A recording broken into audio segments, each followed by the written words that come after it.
spoken with Ms. Thomas, and if more importantly, if the jury believes the defendant's testimony, I'm not so sure that he wouldn't be entitled to the lesser charge, because he said he turned his head, didn't even look, and fired 3 times. And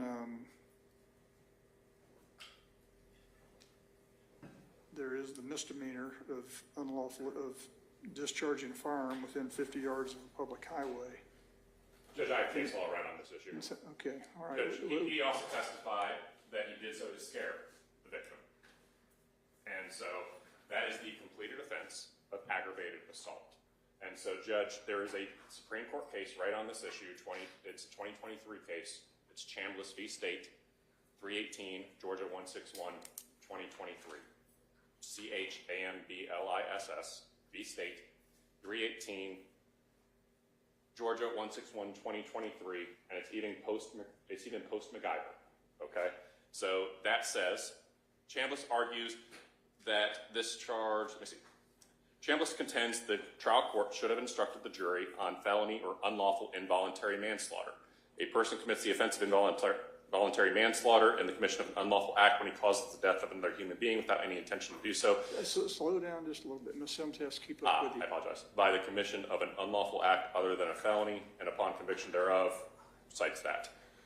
Chambliss argues that this charge was supported by slight evidence that he committed the misdemeanor of reckless conduct by hitting Herring with a loaded gun, which caused her death. But again, the law does not support Chambliss's theory. Striking Herring with the loaded gun would not be merely misdemeanor reckless conduct. That specific act would amount to aggravated assault. And if in an act causing the death is a felony, a requested charge on felony involuntary manslaughter is properly denied, even when the same conduct could also amount to a lesser misdemeanor offense, such as the reckless conduct Chambliss says the evidence supports. See Smith v. State, 315, Georgia 357, 2022, concluding the trial court did not err by refusing to instruct on involuntary manslaughter predicated upon the misdemeanors of discharging a firearm while under the influence of drugs or alcohol, and discharging a firearm on the property of another, where the conduct amounted to felony possession of a firearm by a convicted felon. Welch v. State, 306, Georgia 470, 2019, rejecting defendant's argument that the trial court erred by not instructing the jury on unlawful act involuntary manslaughter based upon the misdemeanor of reckless conduct because the appellant ignored the fact that all of these acts, under the facts of this case, constitute felonies. Hood v. State, 303, Georgia 420, 2018, holding the trial court did not obviously err in failing to charge on the jury. Slow down. Failing to charge the jury on appellant's convoluted theory of involuntary manslaughter based on reckless conduct, where the act underlying his reckless conduct argument amounted to felonies. Because Chambliss was not entitled to a jury instruction on felony involuntary manslaughter based on reckless conduct, specifically hitting Herring in the face with the loaded gun, the trial court obviously did not err in not giving this instruction. Judge, I have a multitude of other cases I can cite to the court. Anything else? I would like to eventually respond, but I want the state to have a full opportunity to make this argument. All right. Calmer argues that the trial court erred in failing to charge on involuntary manslaughter. The involuntary manslaughter statute does not apply to an intentional shooting. Here, there is no evidence that the killing was the result of an unlawful act other than a felony, the result of a lawful act carried out in an unlawful manner. Consequently, Calmer shows no error. Calmer v. State, 309, Georgia 368. That is a 2020 case. Judge, there is Oliver v. State, 274, Georgia 539, 2001 case. Oliver also enumerates as error the trial court's refusal to charge the jury on voluntary manslaughter and involuntary manslaughter. To be entitled to a charge on involuntary manslaughter under OCGA 1653A, the evidence must support the conclusion the killing resulted unintentionally from an unlawful act other than a felony. Here, the evidence did not show Oliver was so influenced and excited that he was reacting passionately and shooting Wallace. Similarly, the evidence does not support the conclusion that Oliver unintentionally killed Wallace while committing an unlawful act other than a felony. Rather, the evidence demonstrates that Oliver committed aggravated assault by intentionally running up to Wallace, pointing a pistol at him, and shooting him. The uncontroverted testimony by the defendant even though he claims he just pointed back and shot, and was that he was trying to scare the victim. That is uncontroverted aggravated assault. Now, is that aggravated assault justified? That is up to the jury, but it's uncontroverted. The act itself is not the lesser misdemeanor. And when the act is complete, and the act completed is a felony, it is improper to give the involuntary on the lesser. And that's a 2023 Supreme Court case I just gave this court post-MacGyver. That's the Chambliss case? Yes, Judge. All right.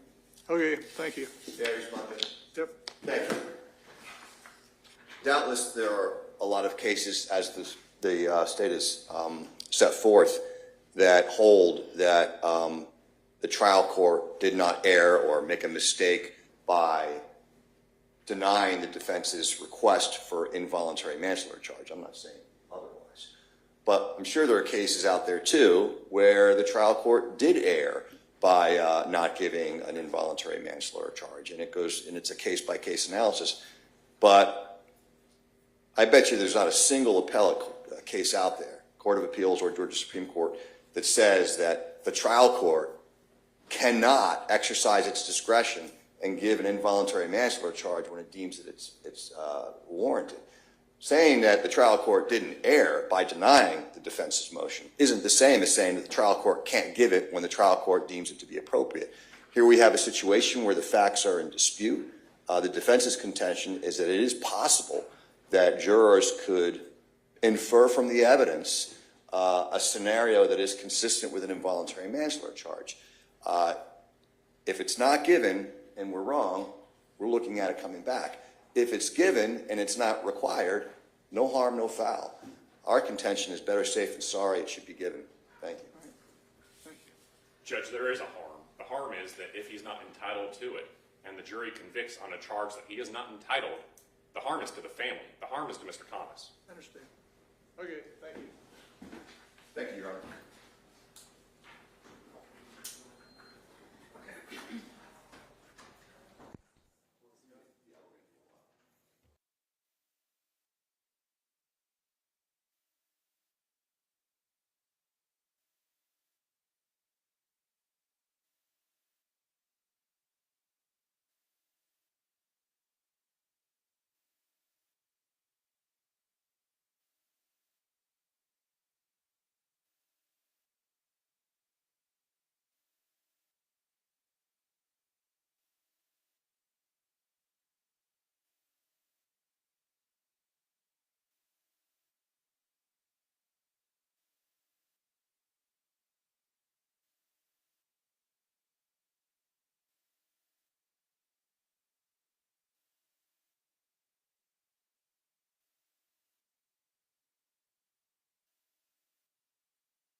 Okay, I'm glad we had this exercise, but I'm going to leave it the way it was.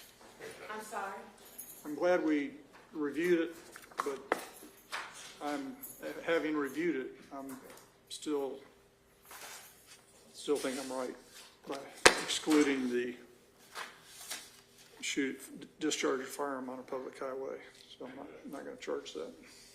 So you're still going to deny the defense's motion to the person? That's fine, I just want the record to reflect our exception, just so that the issue's properly resolved. Yep. Thank you. Judge, I'm going to be reserving my argument too for closing. So I'll go first and last. I know sometimes the state does that. All right. So you're just doing it? Yeah. Any other questions about the charge? No questions, Ron? No, Your Honor, thank you. Okay. All right. I'll still ask you to, if you'd like to give an opening, you can waive it. Go ahead. And Your Honor, before we start, is the indictment up there with you? It's not on the evidence. Is table. what up here? The indictment, The original is not, but here is a copy. a copy. Yeah, Coach? Sure. Thank you. The clerk has the original back in her office. Thank you.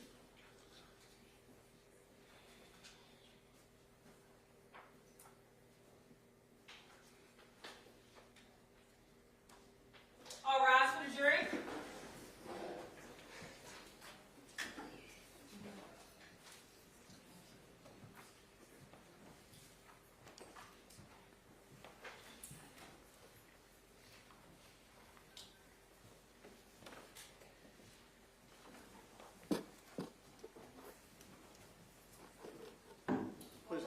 Please have a seat, ladies and gentlemen. Good morning, members of the jury. Thank you for your promptness once again. We appreciate it. We're ready to proceed. Due to the rules of procedure, the state, as a complaining party in this case, has the right to both open and conclude in their closing statements. Counsel? Judge, I will simply conclude. All right, so you'll hear from the defense and then you hear from the state. Ms. Howell? Thank you, Judge. Good morning, ladies and gentlemen. Good morning. In the early morning hours of December 29, 2022, Anthony Thomas was at his house and he ordered his DoorDash food. He got full off of enchiladas, I guess, quesadillas, some red velvet cake, and a fruit punch. He made sure he had his cell phone, he had his Fulton County credentials, and he had his Fulton County rainbow beside him. And like hunters do, he went into the night to hunt. Under the cover of darkness, he was the predator, and my client was the prey. And like predators do, he spotted what he believed to be an easy target. Someone unsuspecting, someone unaware, with his headphones in, someone that's minding his own business, alone, on a dark stretch of road, camouflaged by a dark car, in the dark, he spots what he believes to be easy prey. And like a predator, he begins to surveil and place them under surveillance and watching. And every time, loop around. And just like in nature, every time he's going around, fear is building up in Mr. Oliver. Because you never know when the predator is going to strike. You don't know how the predator is going to strike, but you know the predator is going to strike. And just like in nature, my client had two responses: fight or flight. And unlike, we have the ability, we have the choice to fight. The law does not require us to flee for flight. And that's what he chose to do. He chose to fight. Now, I submit to you, ladies and gentlemen, this wasn't about a sexual act. Because if that's what he wanted, He could have got that. Consenting. Willingly. Just like DoorDash, not to be funny, he probably could have had it delivered to his house. He could have went driving down to Fulton and Industrial Boulevard. He could have went to Midtown. There are several places, if it was about the act, he could have gone. But it was about the hunt. It was about preying on someone. I also submit to you, this wasn't the first time that he might have done this. I'm going to object, Your Honor. Lack of evidence, improper. For whatever reason, someone sworn to protect, who protects by day, decided to turn into a predator by night. Now, an attempt to prove, well, that's one thing in this case, the predator-prey thing. Another overwhelming theme in this case is the lack of evidence. The lack of evidence. The lack of evidence. We spent 2 days in this courtroom. A trial should answer more questions than it raises. We spent 2 days in this courtroom, and there are several things, a lot of important factors that led up to this moment that we still don't know. We still don't know where he was going that night. Now, I know Detective Denister tried to get up there and testify and say, well, he was going to an apartment complex. He had an apartment complex programmed in his phone. But when pressed by me trying to ascertain the truth, make sure it's clear for you all, because he would have you all believe they knew exactly where he was going, he had to admit, I actually don't know when he put that in there. I actually don't know where he was going. I submit to you there are a number of reasons why people may have addresses in their GPS and they're not going there.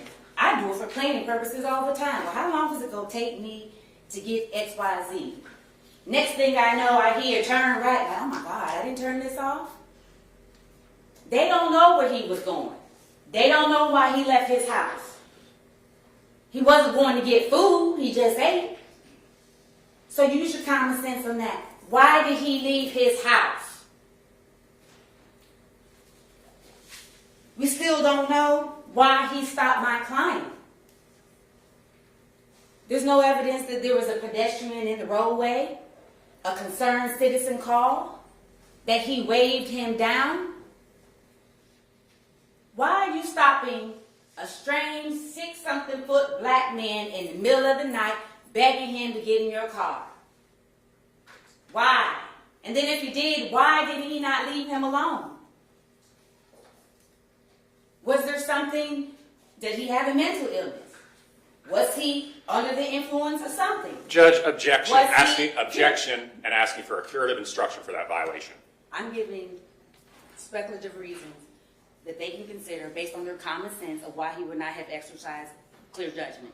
Stick to the evidence before the court. You may proceed. Well, we'll get there. Or was he just pure evil? Why? Because if he was a concerned citizen, he knew the procedures on how to handle that. The state wants to say they got up in here and they said he got shot for shooting his shot. No, he got shot because he was a predator. Shooting your shot is not get in my car, I don't know what kind of dating world that is considered shooting your shot.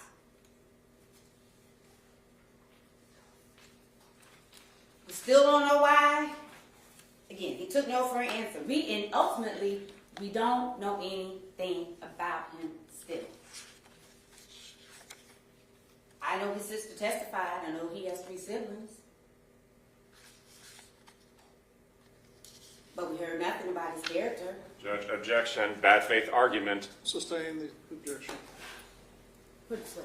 We heard plenty about my client's character.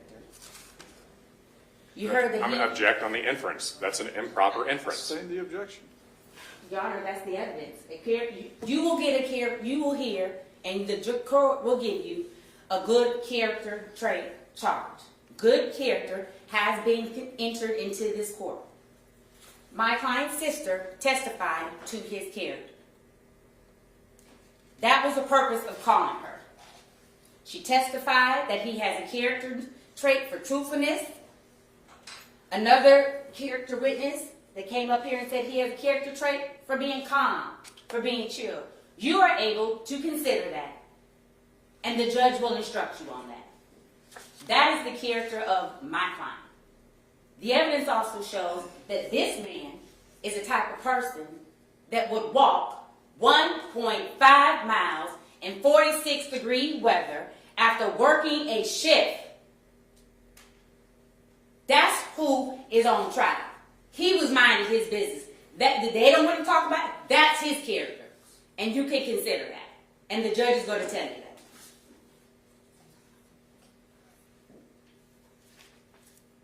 Mr. Thomas told his character is someone who takes an oath to protect, and by day and by night, he's a predator. That's his character. That's the evidence. So, in an attempt to prove this case, the state put up several witnesses, and I find it interesting that they started with Ferris Tooley. They started with what you already know. We know there was a shooting. We know who shot him. So they start with that, as opposed to the evidence. What led up to this? What they put Ferris Tooley on? He initially thought it was a road rage incident. He testifies he heard shots but didn't see the shooting. He testified he didn't know what even led up to the shooting. He also testified, which is important, that he didn't see anyone running off. He said he didn't see anyone walking off. And initially he couldn't tell whether or not there were two people in the car. He did mention that there was a 24-hour convenience store down the street.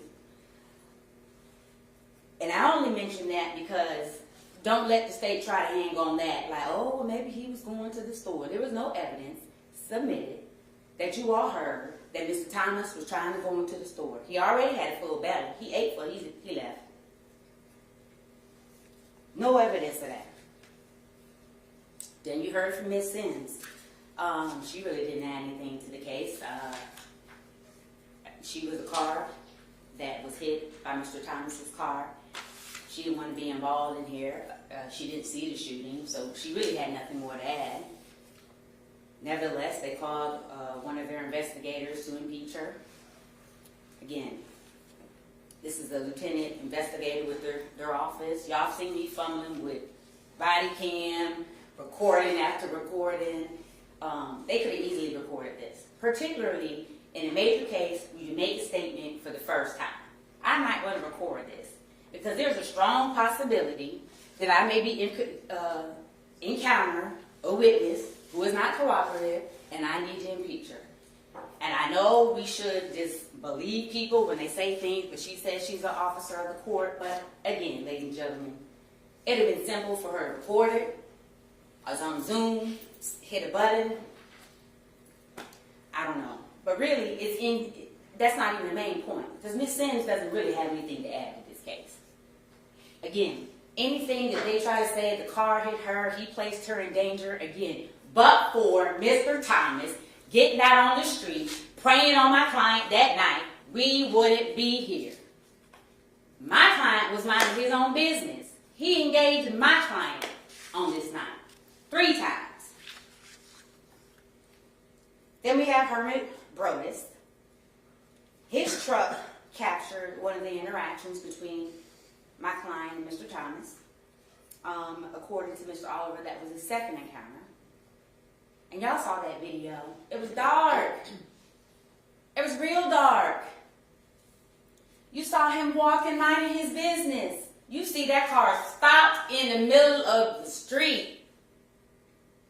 Stopped in the middle of the street with a semi-truck coming by, demanding, get in and let me suck your dick. That's what he was doing at that time.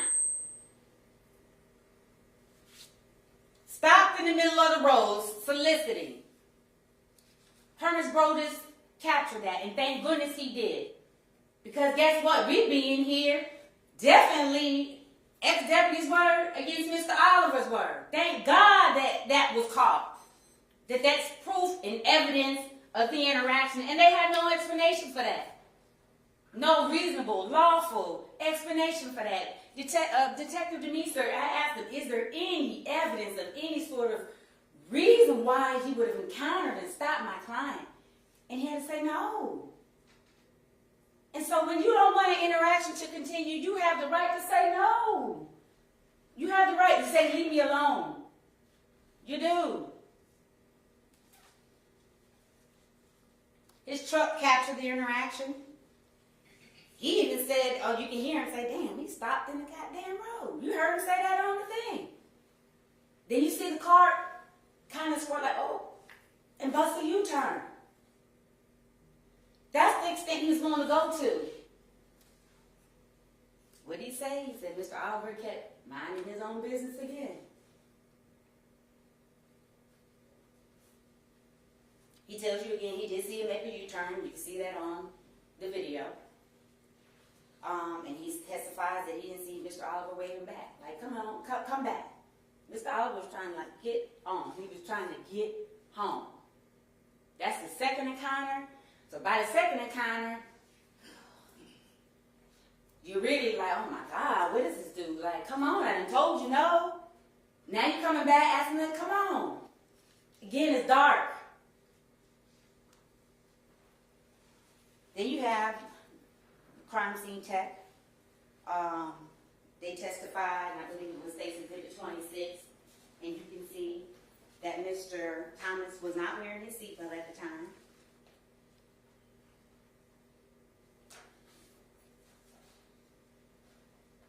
He's not wearing his seatbelt at the time.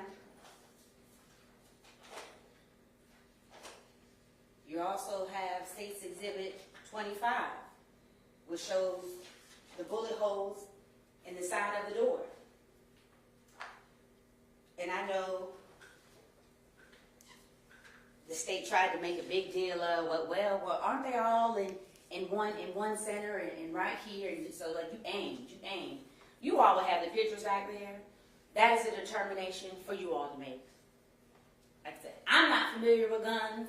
I only know what I've seen on TV, but I know you can get it closer than that. I know all three didn't hit him in the head.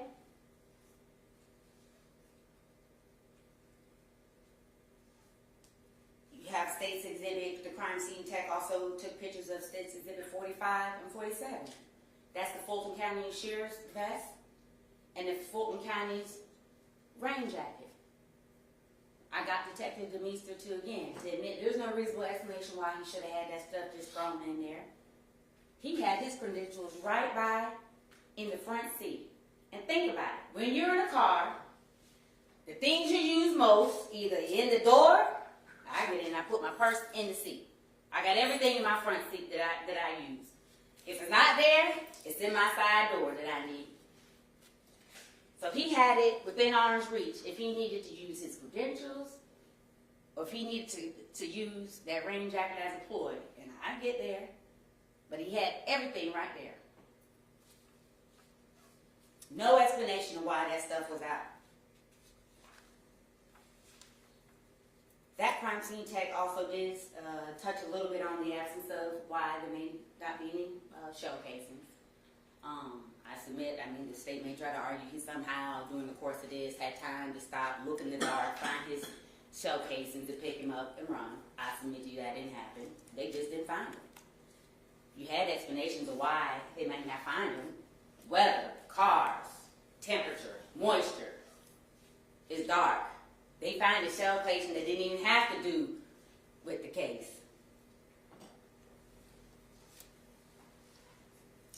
And we heard from Alfred Burley. He knows my client from work. He tells you he never had a problem with my client, and he would take him home sometimes. And he told you that he would take him all the way home. And he would take him all the way home because it was a long walk. And he told you that he would have to walk through some tough areas. And he told you that Alton was not this type of guy. And he told you that he was shocked. And he told you that he kind of believed him.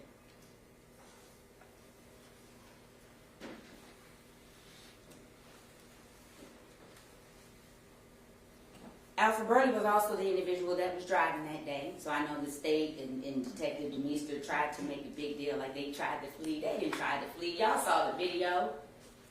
Y'all heard the explanation of why they may have passed one gas station and went to the next. You never heard that they drove off or Alton told him to go. They didn't try to flee.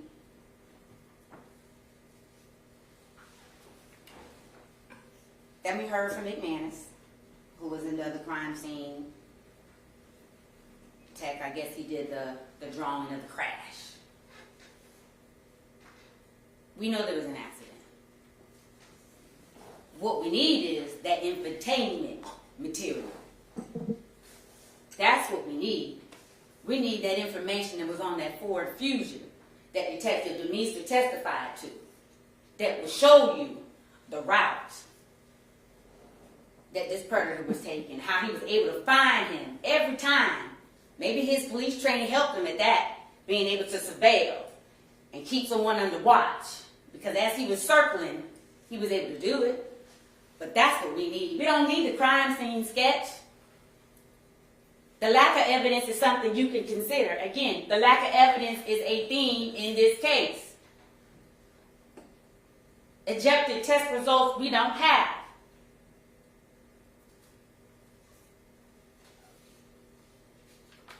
But you had a sketch so to know where the car ultimately ended up. And if you want to know, we have the bumper.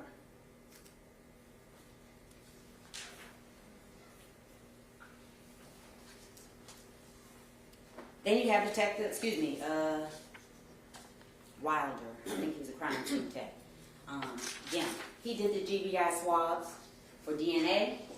He did the GBI swabs for the fingerprints. And he says they were submitted for testing.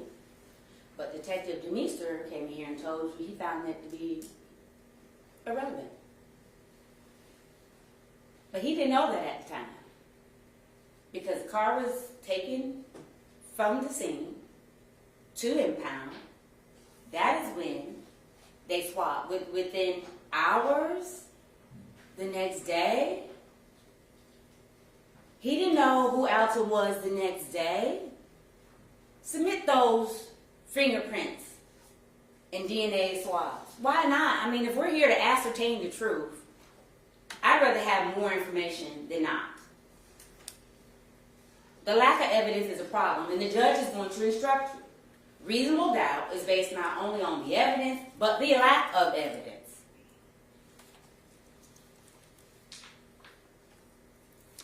He also tells you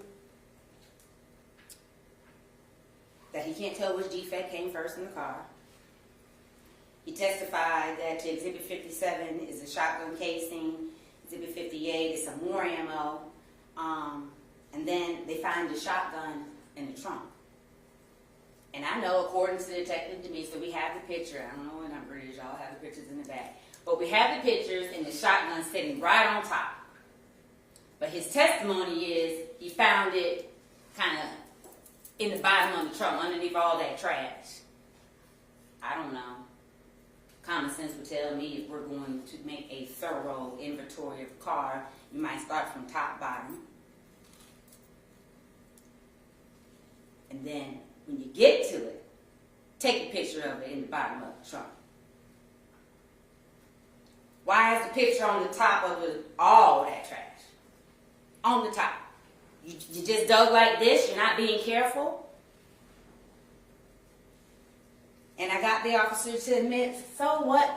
If someone points a weapon at you, you have no idea whether it's loaded or unloaded.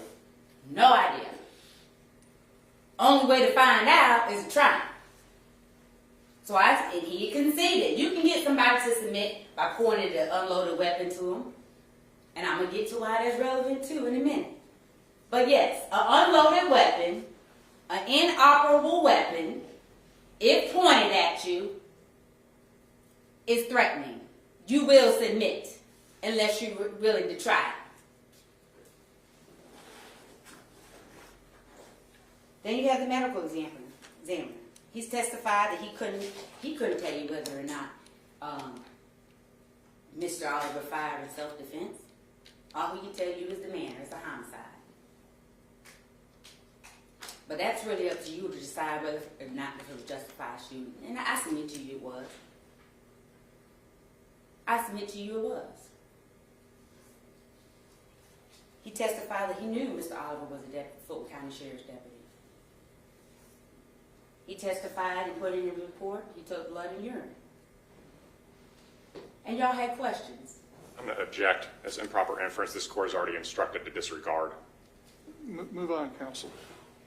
Y'all have the report, and if you need to read the report, read the report. Then you heard from Eugene Young.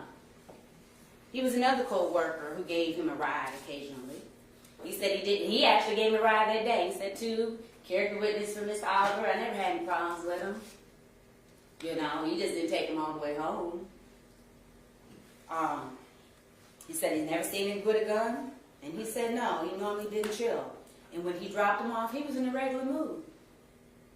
And we stand corrected, he kept calling it a skateboard, but it's a ripstick.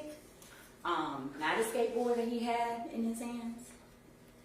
But he saw he gets out the car, you know, ripstick in hands, pops his earbuds in, and sets on to make his walk, minding his business. Then they put up Ms. Glass Hess. She testified, again, that she couldn't find any 9mm casings. I submit to you that's inconsequential. My client did not pick, or I submit to you my client did not stop in the middle of the night. After that, look for them in the dark and pick up 2 shell casings. It just didn't happen. They just didn't find them. We're not denying that he shot him, so what? He was shot because he was a predator, not shot because he was shooting his shot.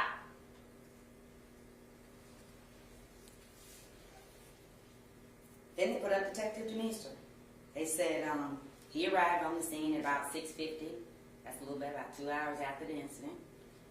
By that time, probably getting a little bit light. Testified. They put the receipt, the DoorDash receipt in, testified that he ate what he ate too. And then the state asked him, well, where was he going that night?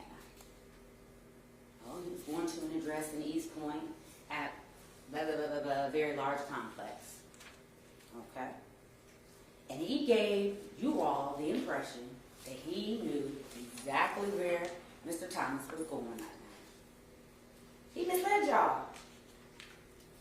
I had to get up. Every time someone takes that stand, their credibility is an issue. I had to get up and make sure he made it clear for y'all that he did not know where he was going that night. That he did not know when he had put that address in there. They don't know why he left his house at 408 by himself. Credentials and raincoat in hand. They don't know. I submit to you, we all know. Because nothing good is going on at that time of night. You're not out that time of night on the streets unless you have to. I can see if he was coming home from someplace, like home from a party, a club, something. You would be leaving your house that time of night.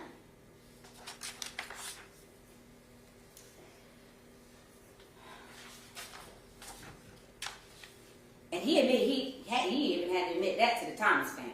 He told them that, so don't let him come in here and tell y'all something different. Major omission on a major point by the lead detective.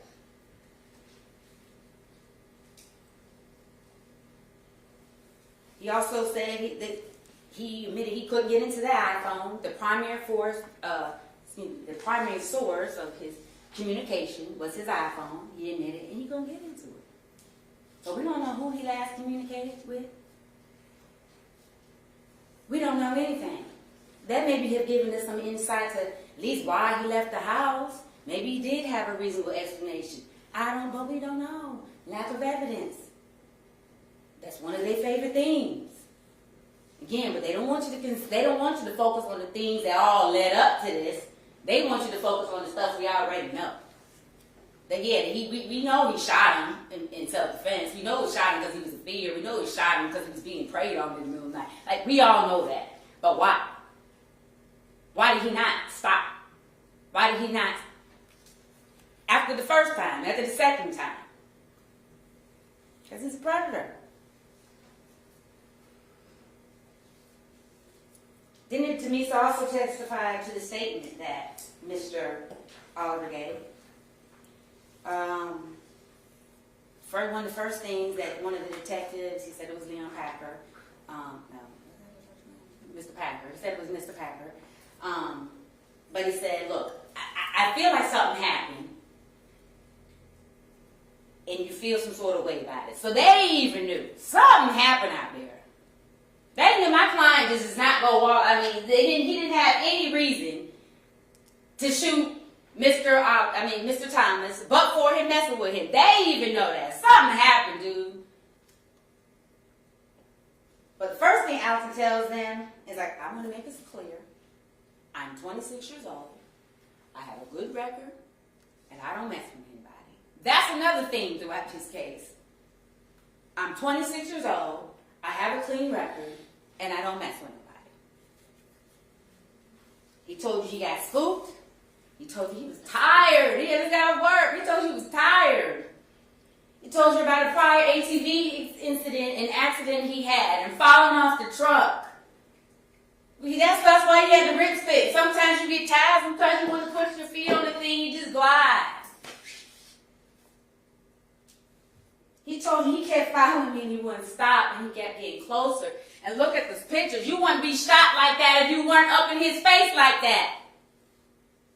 He didn't get shot on the other side of the car. He got shot face all out the window. And again, it's dark. He can't see. He said, well, did he have a gun? It's dark. How are you supposed to see through a car, at a black car, at 4:07 in the morning, no lights? You didn't see a gun. That don't mean my client could have been in reasonable fear that he had one. Because what fool would be circling someone around and not be armed? Sure, you armed. It's totally reasonable. My client thought he had a gun. At some point, then he gonna stop and get out. He's a prey. He's circling him. At some point, he knows he's gonna strike. And just like in nature, when you strike, it's deadly force. He used the only weapon he had. He was carrying the weapon because he was afraid of being robbed on the way home. Not being approached by an off-duty cop begging for him to get in the car. No, demanding he get in the car and suck his dick. He was afraid of being robbed. That's why he had the gun. He used the only thing he had. It wasn't excessive, and I'm going to get to that too. He told you that he didn't know if the man was dead or not. He knew he just discharged his firearm back in the direction of the car. He states he wouldn't have known and he wouldn't have shot if it was a cop. And the state tries to make it as if it's a big deal, or it's not a big deal, that he had his vest and his credentials. But it is. It is because we trust cops. They swear to protect. And so someone tells you they're a cop, you trust them. You let your guard down a little bit. Because surely they're not here to prey on me. So what if he would have rolled up to him? Oh man, get in the car, you know. I'm a deputy, I don't mean you no harm. Lulled him into a sense of safety. Got him in the car. Because then once he's in the car, I'm going to tell you, the number one thing that if you're trying to be kid, don't get in the car to prevent from don't let them transport you. Because it's really hard from that point. So say he gets him in the car. He's a master manipulator, finds a way to get him to stop the car. Let me get something out the trunk. Got to get something. He goes and he gets this shotgun, points it at him, and he can get him to submit to just about anything and lets my client go try him. So yes, it is of consequence he had his credentials. Because we trust cops. They are sworn to protect. They shouldn't be protecting by day and being predators by night. But that's what he was. So yes, it does matter that he had it there. And not only did he have a vest right beside him in arm's reach, he had one in the back seat. Now, of course, we don't have clear pictures of him. Fulton County Sheriff Deputy. But Detective Denise testified to it. Wouldn't have done it if he was a cop. Damn, I hope he wouldn't have got in the car. But if he would have known, wouldn't have done it. Because he said he respects them. He respects law enforcement. He has a clean record. He don't have a reason to be afraid of police. He don't have a reason to run. He can possess a firearm. Told you, went home, started talking to his family. They tried to start getting him a lawyer. It was confirmed that they, in fact, did call a lawyer on his behalf while he was in the back seat. Not only did Mr. Oliver cooperate, but his family cooperated. And see, Detective Jamisa sat there and told him, your cooperation matters. It matters. It matters.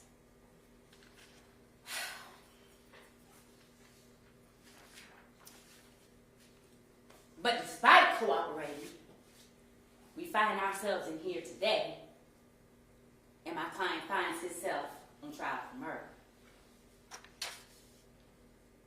When really, he was minding his business that day. He wasn't violating, he wasn't sworn to protect any laws. The only person that was violating the law at the time that those shots were fired was Mr. Thomas. He was surveilling my client. He was harassing my client. He was soliciting my client. The only person at the time those shots were fired who was violating the law was Mr. Thomas, the one sworn to protect. He had turned from protector to predator.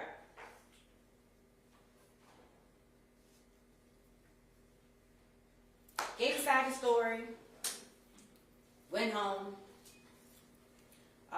They also did call his sister. You heard in that statement. She said, my kid. The thing, my client has a clean record. My brother has a clean record. He suffers from ADHD, and we're getting him a lawyer. Don't talk to him.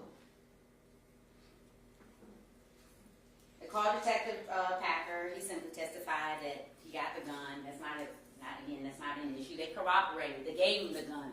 They didn't have anything to hide. They didn't try to obstruct. You heard him kind of threatening him, put the phone on you. And let me tell you this. If this gun goes missing, it's going to be bad for you. Nothing up until that point gave him any indication that Mr. Oliver wasn't cooperating. He didn't have to even talk to you.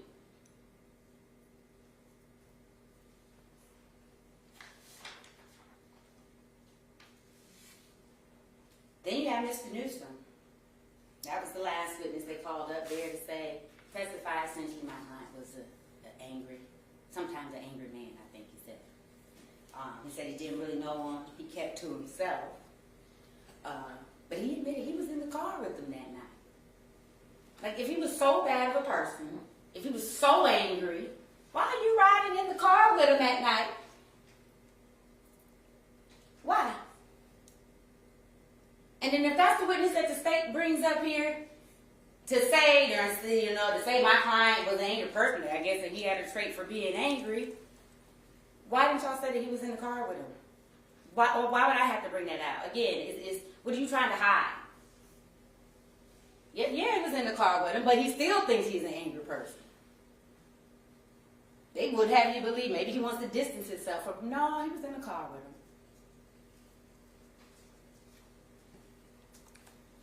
And originally he didn't see the ripstick, but he gave us an explanation why. His eyesight is not that well. So it's okay, I guess, in his particular case, he might not have seen lipstick. It was a black lipstick. But then you have Mr. Oliver. And again, as Detective Demeester instructed him, a defendant has the absolute right to remain silent. The defendant doesn't have to say not one thing. The state has to prove their case. They have to burden it down. They can't shift the burden, although this is all this case is burden shifting. Now, I'll get to that too. But, again, he wanted to tell his side of the story, so he took the stand. And anytime someone takes a stand, their credibility is an issue. And ladies and gentlemen, I submit to you one of the most credible witnesses In this case, and the judge would also instruct that you can consider the demeanor, the manner in which they testify, all that. You've been, I think he was one of the most credible witnesses. Imagine that, the defendant being one of the most credible witnesses. But he was. Because you heard his statement played in the car, and you heard his testimony on the stand. Very consistent. Very consistent.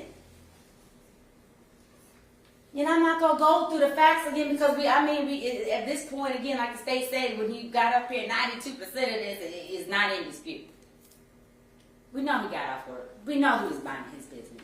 We know he came around the first time asking for a ride. My client, again, although he had walked off, he didn't shoot him then. He comes around the second time. Makes a sexual overture. Didn't shoot him then because of that. Again, there's no evidence. Not one person ever said anything about, he was homophobic or he had issues with none of that. So he didn't shoot him because of that. Because if he was going to shoot him because he shot his shot, he would have shot him then. What'd you say? And shot him then. But he didn't do that. He kept walking again. He tells you it was up until that third time that he's like, man, he kept following me. He kept getting closer. At the time he shot, he was straddling the median on the opposite side. He's trying trying to get to him again. Face all in the window. That is at which point it was a fight or flight. And he chose fight. But the only thing he had on him to protect him at the time.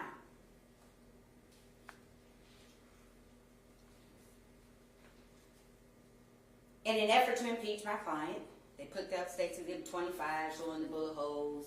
Aren't they all close or, centrally located? You all can be the judges of that. That's what you're here for, to determine the facts. He mentions the size of Alton. He's 6-something and talks about the victim's size.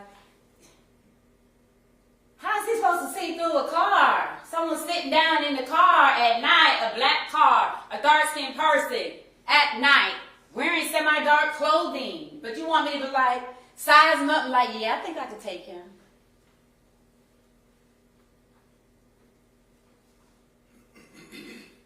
He tried to impeach him and say, well, you didn't tell officers how many minutes passed every time he went around. Officers didn't ask. I asked. How many times? But you know what might be able to tell us that? That infotainment system information.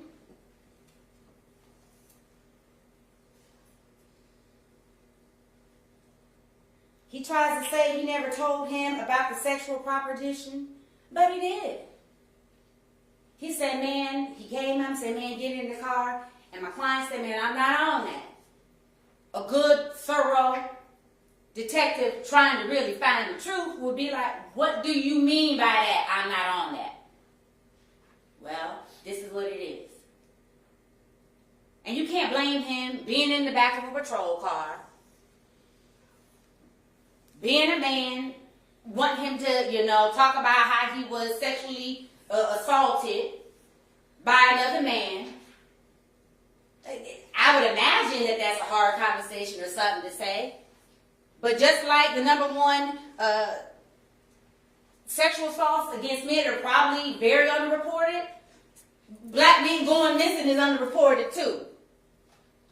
And that was a real possibility for my client that night. That's what he was trying to prevent. Going missing, for getting kidnapped, for being assaulted, for being sodomized, from being hit with a car. He was trying to avoid all that, whatever his plan was. But I'm going to get to that too. So yes, he did tell him. I told him I wasn't on that. He just didn't ask what it meant. He just didn't ask what it meant. Again, he tried to say, ask my client, well, the presence of the vest, and it wouldn't mean some. Yes, it does. Because my client has the respect for cops, for law enforcement, as we all should. As we all should. We should feel safe around those who want to protect us. We should. should not be protecting by day and preying on people by night. They shouldn't.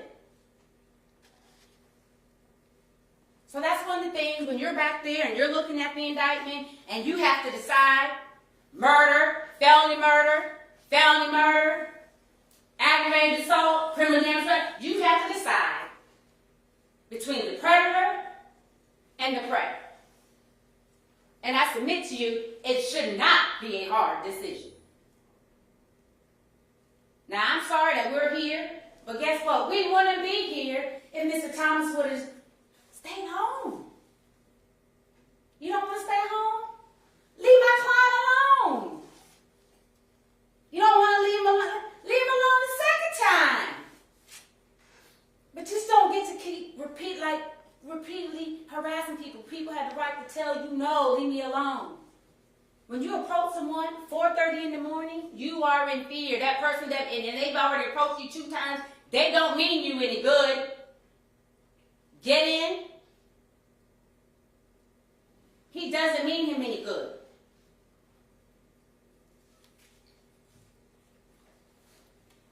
So when you're looking at the indictment, it's pretty obvious our defense is self-defense. And so we have to prove, it's an affirmative defense.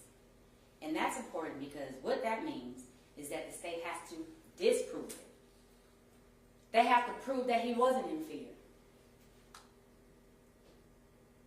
And ladies and gentlemen, we had the video. We have several videos that would have looked like that. There, we set the scene. It's a predator-prey scene. He's being circled. He's being followed. The fear is there. A reasonable person would be in fear.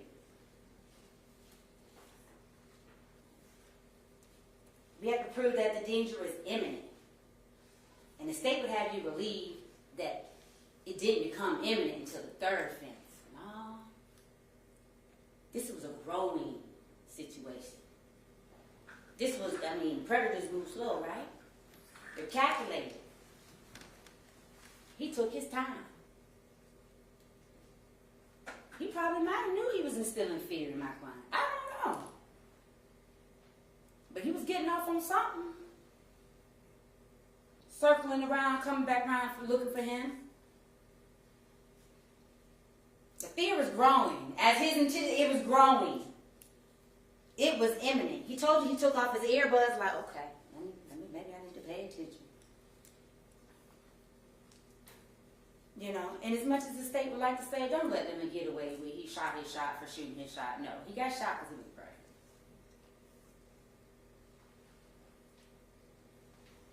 Because again, he didn't have to go. If that's what he wanted, he didn't have to be on the streets to get that.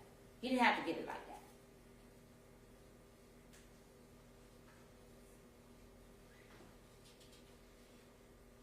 And you also have to couple with that with the fact that as a predator, Mr. Thomas had the advantage.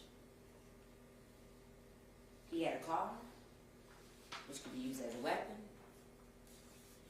He had a car that was a lot faster than that ripstick. He had a car that could use as protection. And in fact it was. Because they talked about how they had to dig out one of the bullets.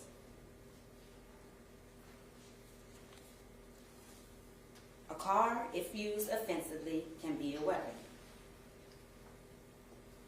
He also had the advantage because he had the plan. Only he knew where he was going to that night. Only he knew his sinister intentions. Everything my client did on that night was in response, was in defense of what Mr. Thomas did. Because why? He was minding his business. He didn't initiate this. He was in defensive mode from the first encounter, from the first moment, as you should be, as a reasonable person in the middle of the night walking home should be. Why is this man stopping me? It's dangerous to pick up people. It's dangerous to be picked up. Why is he picking me up? I could be a threat. What's wrong with him?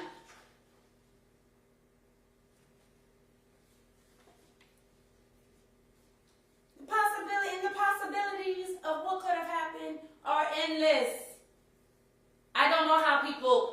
people go missing. But I suspect there are a lot of ways. It didn't have to be violent. It didn't have to be he jump out the car and run after him. Again, it could have been under the rules. Lure you into a sense of safety because he's a cop. Trust me. I don't mean you no harm. I submit to you he did. When you're not taking no 1, 2, 3 times, that's a problem. He didn't have good intentions. Use your common sense on that. That's another thing the judge goes to show. Use your common sense. Some of this you don't even, it doesn't take a law degree. It doesn't take, use your common sense. His intentions were not good. The possibilities were endless.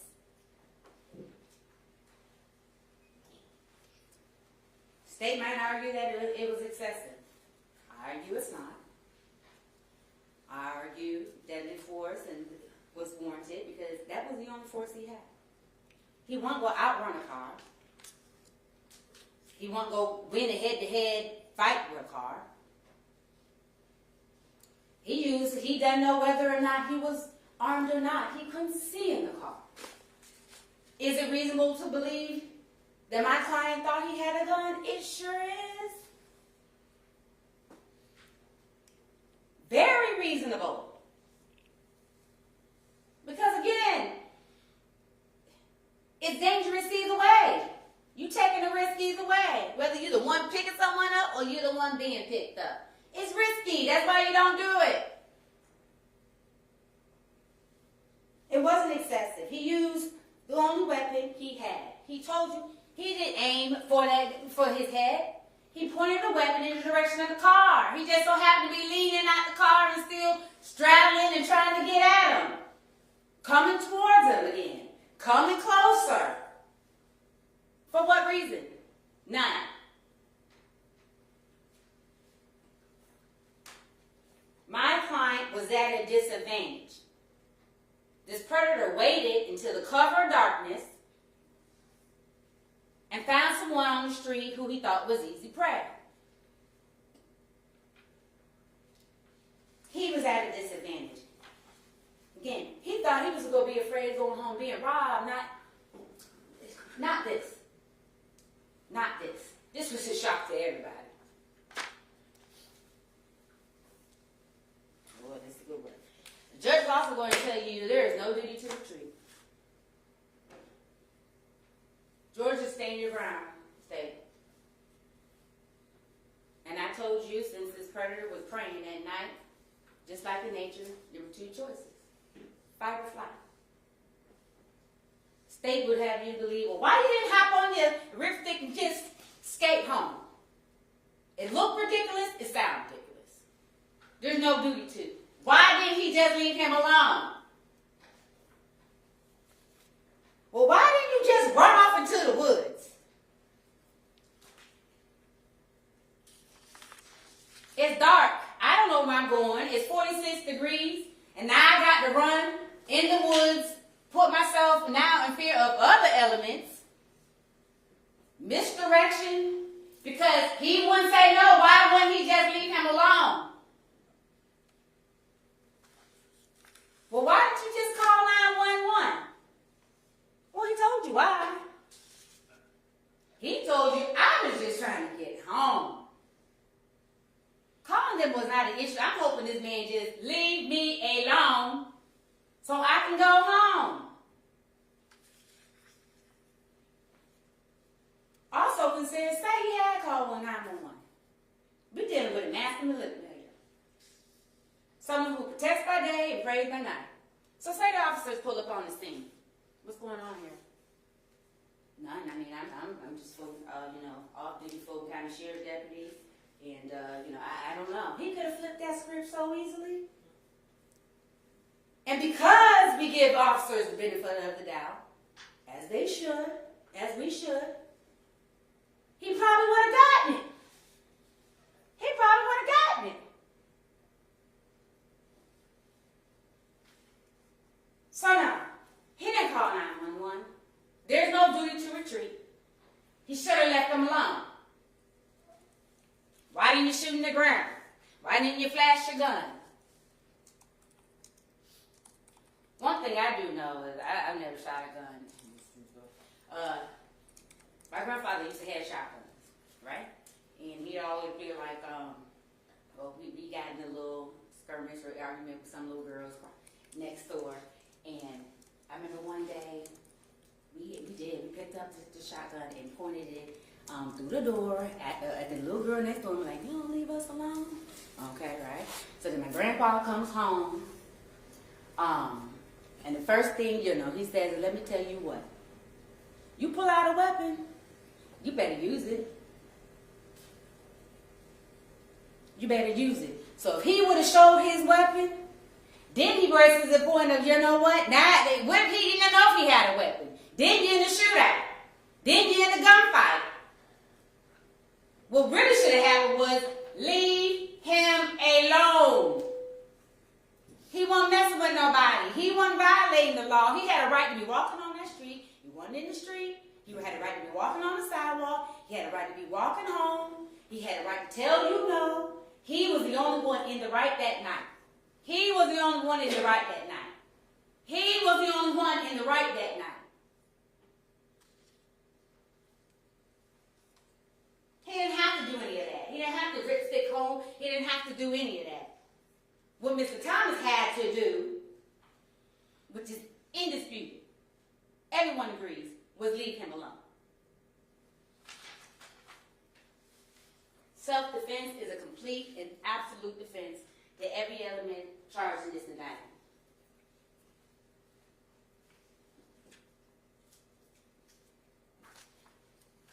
Murder, self-defense, is a defense, not guilty. Felony murder, self-defense, is a complete defense, not guilty. Felony murder based on a vehicle collision, self-defense is not guilty. Aggravated assault, criminal damage to property, self-defense is an absolute defense to every element and every charge in this indictment. Not guilty because of self-defense. They can't disprove it. They can't disprove it. And the evidence proves it. Play the tape. We all know what it looks like out there. We all know what he was doing. Is it reasonable someone would be in fear of a forcible felony or being kidnapped, murdered, raped? It is. I also knew this was going to be a problem in this case, and it has, and it's been so aggravating. Burden shifting. The double standard. We don't have to prove anything. They do. Don't get fooled about why my client didn't retreat, why he doesn't have to, no duty to retreat. He don't have to rip skate off, he don't have to shoot in the ground, he don't have to splash his gun, he don't have to run into the woods. The only thing that had to happen was Mr. Thomas had to leave him alone. That's the only thing that had to happen in that moment. Leave me alone. And then when you don't, under those circumstances, you can't bait someone in, a kid into a fight at the playground, and then you get knocked out complaining. You can't do that. You can't create a sense of fear in someone. And then when the prey you thought was easy strikes, but deadly force, you can't do that. You can't do that. You can't force someone, put someone back against the wall and be like, oh my God, that's what you did? Yes! You left me no choice. Yes. That's what I did. Don't let them shift the burden. He had no right to stalk my client. He had no right to harass my client. He had no right to demand sexual favors. But for his actions, we wouldn't be here. My client would have made it home. He would have kicked up with his feet up. I don't know, maybe had a beard. I don't know. Had he just left him alone. It's also important to have to say this about the double standard, ladies and gentlemen. The law says a reasonable person. Not a reasonable man. Not a reasonable woman. In voir dire, one of the jurors said, no, I wouldn't call the police, and I would expect the man to handle himself.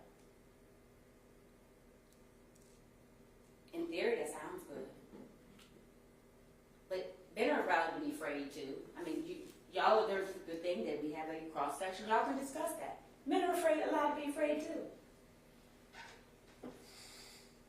It's not a double standard. If Mr. Oliver was Mrs. Oliver, we might not be here. Why? Because do we expect a woman, how many times do you expect a woman to be stalked in the middle of the night by someone circling? Once? Twice? Or does she have to wait till he decides to hop out the car and run after her? And then she has to get in a physical fight or outrun him. It should not be a double standard. It's not reasonable man. It's not reasonable woman. It's reasonable person. So if you wouldn't convict a woman, you should not convict Mr. Oliver. Let's not do double standards. Let's not do burden shifting, because they have the burden. And they have not proved their case. They have not proved their case. They have not proved their case that he killed him premeditated, that he killed him out of spite. Because in fact, you heard him say that I had no intention. You heard Mr. Birdie say, I don't think he meant to do that. I kind of believe him. You didn't even hear the detective say that. I feel like something happened. That's not premeditation. That's not murder. Something happened. And what happened was he went out praying that night.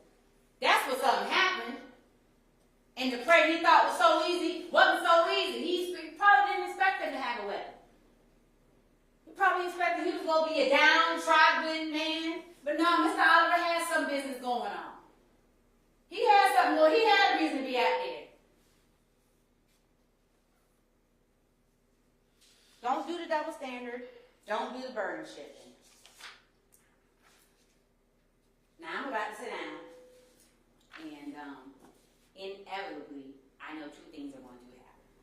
I know I'm going to sit down, and I'm going to be like, oh my God, I forgot to say this. Oh my gosh.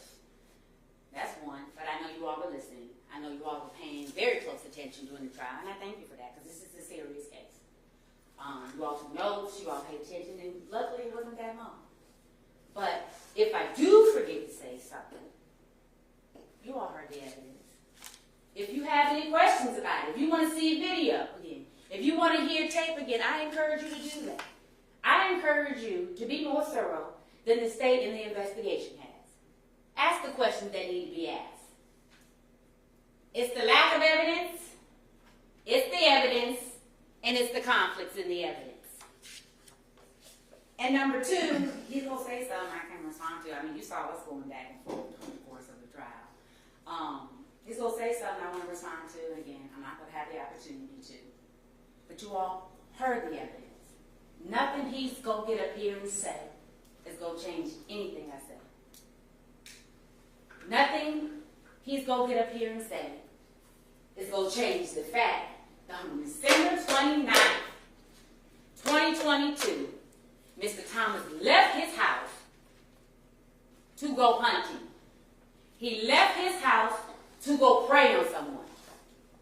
He left his house to harass my client, sexually assault my client, place him in fear for no other good reason, no evidence.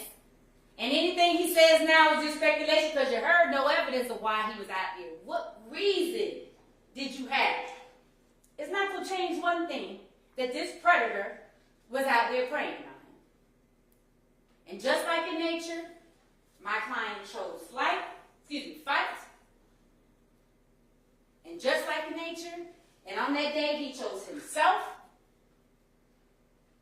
I too am asking you on this day to choose him and find him not guilty of every single charge in that indictment.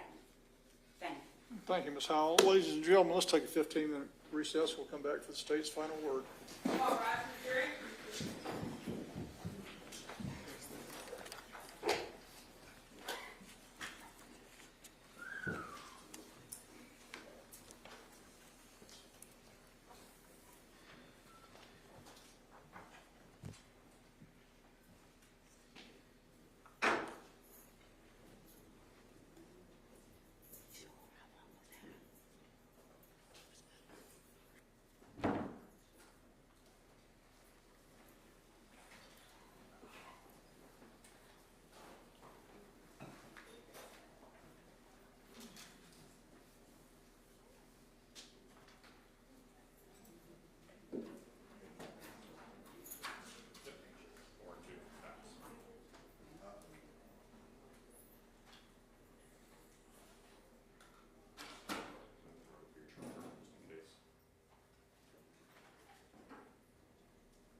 Berry. Thanks, Judge.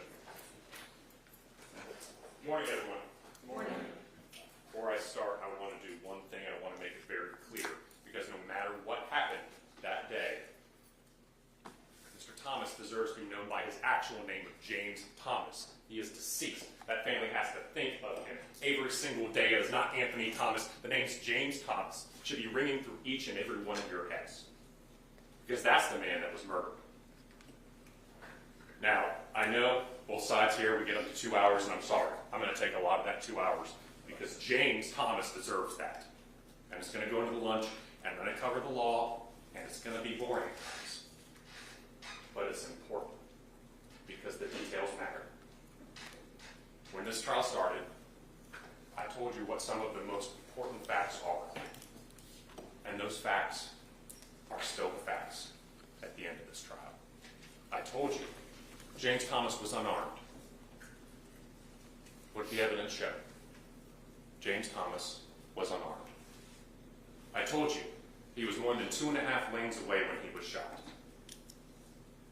It was estimated, what, about 40 feet? I want y'all to look at your notes. I'm going off of memory here, but I think it was estimated about 40 feet away. Undisputed. Evidence bore that out. And I told you that after shooting 3 times at the victim, causing a crash on the bridge, he fled the scene. And you heard the recorded interview, and in case there's any doubt, despite what he said on the stand, you're going to hear the recorded interview again, that portion where he says, "I knew it was wrong to leave. If you didn't do anything wrong, then it's not wrong to leave." And that he admitted he never saw a gun, and that was no threat. And you heard the recorded interview. Windows were tinted when asked about a gun. Nothing said. No kind of threats. And I asked this question, right? I said at the end of this trial, this is going to be question number 1. And you got to go 2 for 2 here. Is it reasonable for a person justified to use deadly force against an unarmed person who has made no threats, who is more than 2.5 lanes away, and then to do so putting everyone else in the roadway on danger? Second, is there anything the defendant could have done short of shooting the victim? This is not burden shifting. This is following the law. And the law is what's called excessive force. And at the end of my presentation, I'm going to cover in detail what excessive force is. But to preview it very briefly for you, you are only allowed to use such force as is necessary, meaning no other options, necessary, required, to stop a threat. Meaning if there's anything you could do short of using deadly force, you are required to do so. And so those are the questions you have to ask. And before I go into the law, I want to address some of the smoke and mirrors that you all have seen throughout this trial. You know, it's almost like a magic show rather than a trial. Sitting here having to navigate through the smoke of this or that, he's a predator, and all this other nonsense meant to distract you from the truth that that man murdered James Thomas without justification. How long did we spend on this trial, y'all? Talking about vests in the car? How long? And what is the question? The question is, did the defendant know? Would that have had any kind of impact on his decision if he knew, or did he know, that the officer was an officer, an off-duty officer? He said he didn't see it. He didn't know. He wouldn't shoot if he was an officer. And the question is whether or not somebody with the information that the defendant had at the time that he made his decision would have done so and done so reasonably.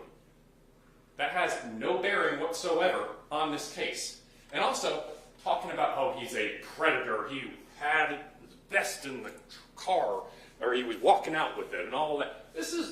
He ain't exactly the cleanest officer. All right?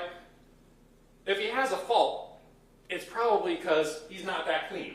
And you can see the junk thrown over it. And let's also not forget, he was working an off-duty police job at Grady Hospital. What do you think he drove home from it?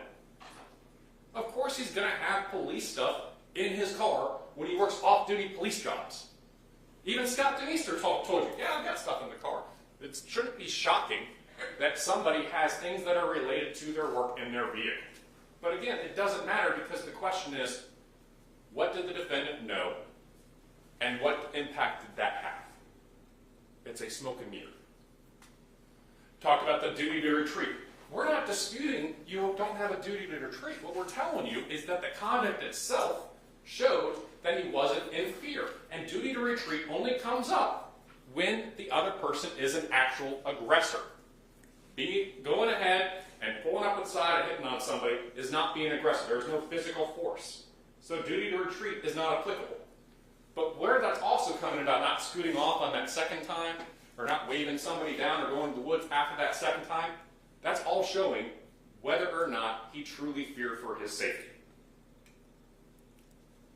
Never pointed a shotgun or threatened, right? Because he had all this talk about, well, he had a shotgun and somebody, remember that testimony, Detective Meester? If I point a shotgun at you, you're going to submit, right? Y'all, the shotgun's in a trunk. Of course he would submit if a shotgun was pointed at him, but that's a made-up fact. That didn't happen. And we're going to cover that other photo here in another second because I had to do quite a few edits to my PowerPoint during that closing, okay? Talking about smoke and mirrors, about, oh, there's ammo in the car. Yeah, he's a cop. He's got ammo in his car. The defendant didn't see any ammo, so that has no bearing on whether or not the defendant reasonably feared for his safety, or whether or not anybody who was a reasonable person in the defendant's position would fear for their safety. We're talking traffic laws. We're talking about upholding your duty to make sure that you're not impeding traffic when you're not in uniform in your off-duty car. That is what this case devolved into, not James Thomas being murdered in his car.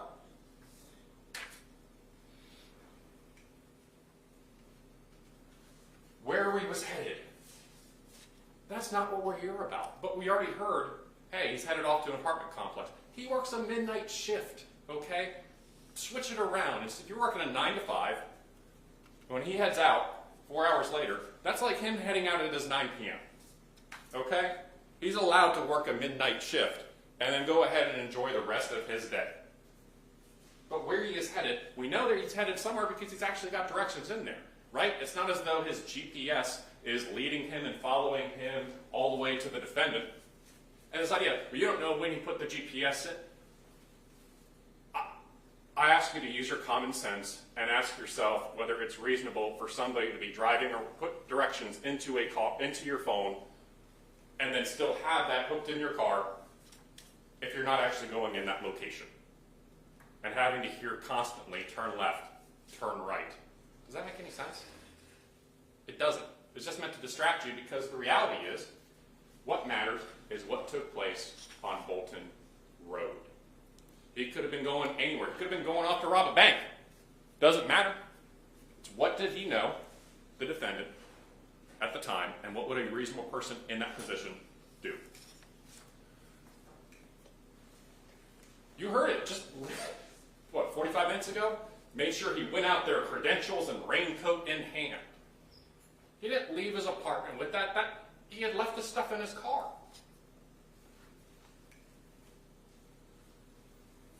No explanation. We already just covered that for why the jacket or the vest is in the car. Scott Denister told you that. And it's offensive. It's just outright offensive that even in his death, he is still being victimized here as to his reputation. Salt in the grave. This random speculation with no basis in evidence. But let's go ahead and entertain this for 1 second. Okay? This has no bearing, but I'm going to entertain you all as to this master plan that James Thomas apparently has.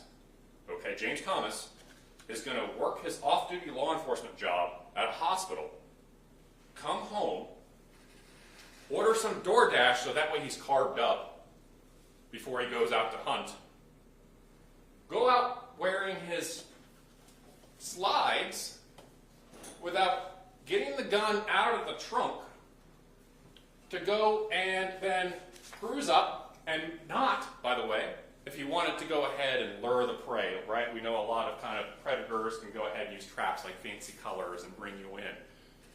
But not even use the kind of items that might be able to disarm the suspicions of the defendant. Not going to say, hey, I'm a cop. Does that make any sense? And when I talked about the height and the weight, right? He's going to then go ahead and choose somebody from 2.5 lanes over who is significantly larger than him. That's going to be who he's going to prey on without even getting a shotgun out of the trunk, without maybe pulling back up, because we already know that you can drive up and then do a U-E again if you wanted to do it. Why wait until what would have to be the 4th time of driving back up? He didn't even put his vehicle in park. It's nonsense meant to distract you, and it's offensive to the memory of James Thomas. James' conduct while being an off-duty officer means there's some kind of status. That is not the law. That is not the law. James Thomas' profession and what he did in his off hours has no bearing whatsoever on whether or not the defendant was justified in murdering him. It's offensive. Talked about, oh, never touched this DNA. You heard it. He never touched the car. He never got in the car. They solved this within about 4 or 5 days. So even though the defendant admits he didn't touch the car, even though the defendant admits he never got in the car, we're supposed to go ahead and still send those swabs off to GBI, who anybody who watches the news knows how swamped they are, so that way they can work up something where we know no evidence is going to come back, delaying what? How many rape kits, right? That's nonsense, and that's dangerous. Shotgun on top of items, no. That's not what it was. These are the photos. You all see it. See that second photo? That's when the shotgun is actually shown with the placard. This is what it looked like on the left when they opened the trunk. Exactly as Scott DeMeester told you. It was buried in there, had to remove items. It's not true when defense attorney tells you that. It's just not, because the photos bear that out. He wouldn't be shot if he was not up in his face. Y'all heard that. And what does the medical science tell you? No soot, no stippling.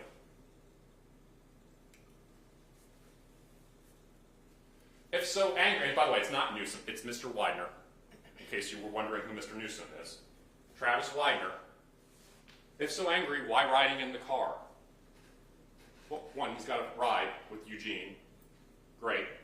And what was it? It was, he's normally calm, but he can get upset very quickly. And that's what happened here. He's normally calm, he's normally chill. But just like Travis told you, he got upset pretty quickly. And that's why he acted irrationally. Didn't call 911 because the victim could have flipped the script because he is an officer. It's offensive to your intellect when that argument is made. Because we have established again and again, the defendant didn't know that the victim was an officer. So that has no bearing whatsoever on why the defendant didn't call 911. I'm going to talk about the law for a while here, okay? And what your duty is, okay? Your duty as a juror is to be fair and impartial and honestly seek the truth. When you raise your right hand, that's what you said, the truth. Not to seek doubt, the truth. And you have that duty to deliberate. And if somebody's not deliberating, you need to let the judge know. And these are the things in that circle that you are to consider. And it's tough, I get it. We all have our own personal beliefs, our own potential sympathies. But when you raised your right hand and you swore to that oath, this is what you swore to follow. To look at the law, to listen to the testimony of the experts. In this case, you had expert testimony from the medical examiner, and we stipulated about the testimony of the firearm examiner.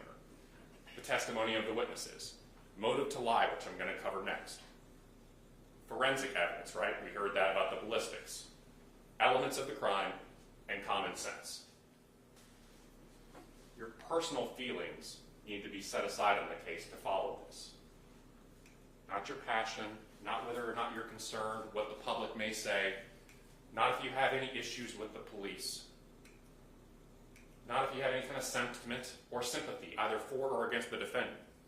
If you're not sympathetic against the defendant, don't hold it against him, but if you're sympathetic, you can't use that to justify deviating from the law. I'm going to cover what excessive force is. You have a sworn duty to follow what the law is, even if you don't agree what the law in Georgia is. If you agree the law is what it is, if applied to this case, despite your personal beliefs, you must convict. When I go over that. Conjecture. Oh boy, we heard a lot of if, well, maybe this, maybe that, this, that, what if. It's conjecture. You go off of facts. You go off of evidence. You're not to concern yourself with penalty and punishment, and you're not to concern yourself with any kind of prejudice in this case.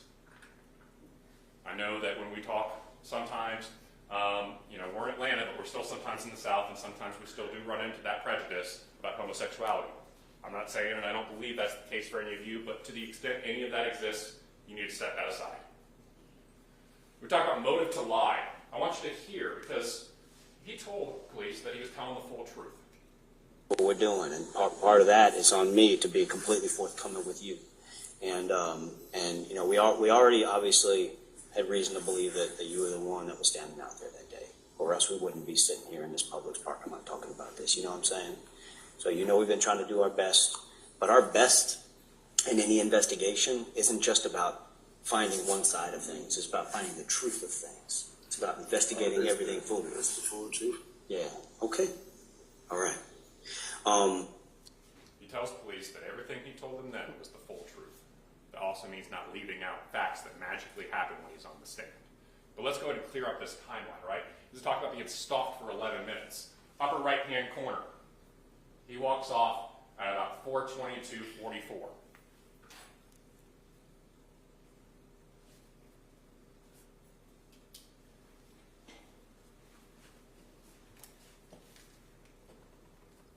James drives by at 4:25:20.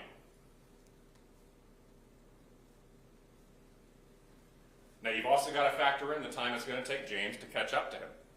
Okay? And you all mark down when those gunshots happened at 4:31:44. We already went through that. We played that for you. The math doesn't math for this idea of stalking for 2 minutes. That morning I got at work, I was headed home. The car posted me out of nowhere. Asked me if I need a ride. Said no, I'm straight. Kept walking. Now he drove off. Came back again. The full truth? That's the full truth right there. All of a sudden now we're inventing facts that don't even fit what we know the timeline is. The man he get into the car, if you're telling the full truth and you're in fear for your safety and you're trying to clear your name like he said he was, you do not hold back about a demand to get into the car. It's a let's. Let me get you a ride. Get in, let me get a ride. I don't know what the fuck you got going on, but I said I'm straight. Went to 3 to 4 times. Third time came back, I asked you to watch with my eye. As the car went straight down the street. Play that one more time for you.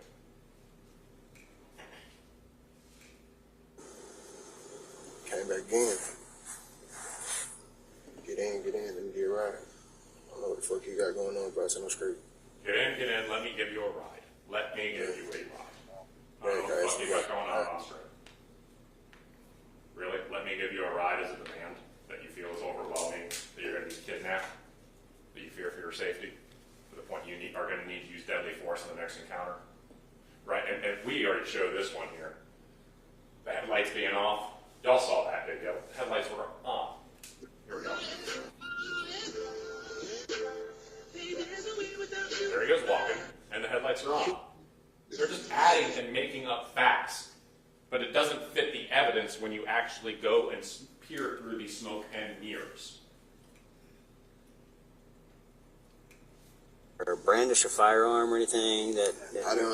It's nighttime. I can't see. Yeah. It's dark. It's a situation that you were scared of. Windows looking a little tint. I can't see in them. You load them down. As I was taught, it's a lot of. And then think about it. I see a lot of stuff happening on the news. Could see fumbling in the car now, understand he's saying that, but when he was talking to cops, he couldn't see anything. Like I said, at that point, I know it's wrong to leave that scene. Yeah. And well, I know I ain't gonna leave that scene. Yeah.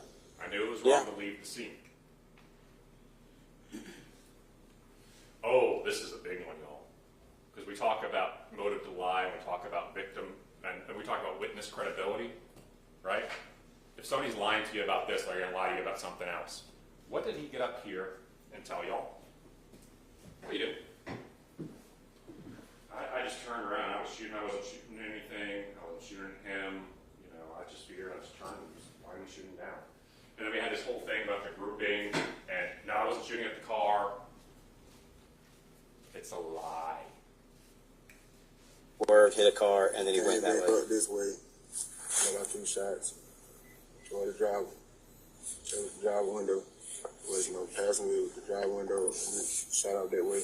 Yeah. And then Let I off guess 3 it- shots, the driver window. Let me show you all again. Word hit a car, and then he went Came that back way. up this way. I got 2 shots. Toward the driver. It was the driver window. Was no passenger. It was the driver window. And just shot out that way. Yeah. And then I guess it hit the other car that came past. All right. Driver window. He even made sure to be clear, I wasn't shooting at the passenger window.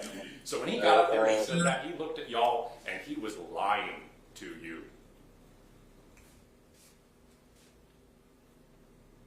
Shot when the car was coming at him at a high rate of speed, right? We all heard that. The ballistics don't add up to that, because what happens if James Thomas is right here, and the car is coming? Raises, shoots as the car is coming. Where are the bullet holes going to be? Where are the bullet holes going to be? They're going to be in that front windshield. Where are they? They're on the side. Now, I don't know what kind of matrix bullets he has that curve, but I haven't seen them. He shot James Thomas when the brake lights are already there, and James Thomas is on the side with the window down, about to go ahead and shoot his shot one more time.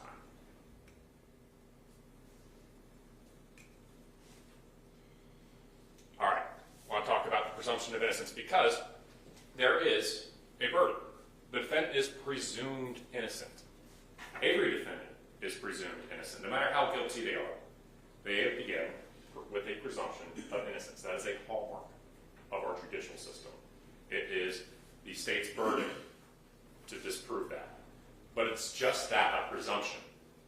And once we go ahead and we provide this evidence and you use your common sense and reason, we overcome that presumption. And what is reasonable doubt? It's exactly what it means, right? It's a doubt that can be based upon common sense and reason. It's not a vague or arbitrary doubt. It's not to a mathematical certainty. I can't tell you a certain percentage. It's just you know when you know, right? If somebody tells you something, you go, that doesn't sound right. If that's the case, if you don't have, that doesn't sound right, that doesn't make sense, that's the situation. And we all were picked because of common sense and reason. When you all woke up and you got those juror summons, after you probably let off a couple 4-letter words, right?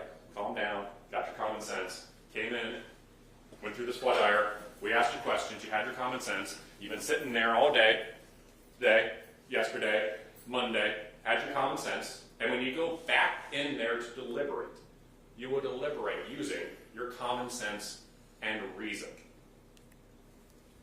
It's not whether or not the state answered all of my questions. It is whether or not, using your common sense and reason, we prove the case beyond a reasonable doubt. I'm never going to be able to answer all y'all's questions. That's not the burden. The burden is, here are the elements of the crime. Did the defendant do these elements? Was the defendant justified in doing so? did the defendant have or use excessive force that then would discount that justification? Those are your only questions when it comes to whether or not the state proved its case. And there's what we call direct and there's circumstantial evidence, right? Direct evidence, something that points immediately to the issue. What a witness saw, what they heard, you see videos, you see photos, and there's what we call circumstantial evidence. And we use circumstantial evidence every time in our lives. It's things that are proof of facts by direct evidence from which you can infer other things. So what do I mean by that, right? I'm using a lot of legal terms. I'm going to give you a great example. Something I thought, based upon the warnings last night, we all were going to have to encounter today. So this is not the greatest photo, but I thought it was going to be a pretty good photo when I went to bed last night. So, you're getting ready to go to bed. You can hear in the distance some booms. Okay? Maybe you can see in the distance some flashes. And as you're falling asleep, you start hearing a pitter-patter. And then that pitter-patter gets louder and louder and louder, and you drift off to that sound. And when you wake up and you go outside, everything is soaked. Maybe it's still a little bit overcast. Using your common sense and reason, what happened? It rained. Did you see it rain? No. But solely, exclusively, off of circumstantial evidence, if somebody told you some other theory, you would laugh them out the door, right? If somebody said, no, it didn't rain. There was actually a Boeing 737 that came by and it just dropped all the water right on your house. You go, get real. You serious? Because that doesn't make sense. Is it possible? Sure. But just because something is possible doesn't mean when you use your common sense and reason, it's reasonable. And the law doesn't require a higher or greater degree of certainty based upon circumstantial or direct evidence. This case has murder, felony murder, aggravated assault, and criminal damage to property in the second degree. We're going to talk about murder and how it's different from felony murder. And I'm also going to talk about aggravated assault and criminal damage to property in the second degree. So the felony murder, if you find the defendant guilty of aggravated assault and you find somebody died during that aggravated assault, you also have to find the defendant guilty of felony murder. If you find the defendant did criminal damage to property in the first degree and someone died in the commission of that, that also means, in addition to being guilty of criminal damage to property in the first degree, is guilty of that felony murder. And I'm going to cover these more in depth here. I see some people writing, so I'm going to go ahead and give you all an opportunity to write that down. You will have a copy of the indictment, and it will have those charges.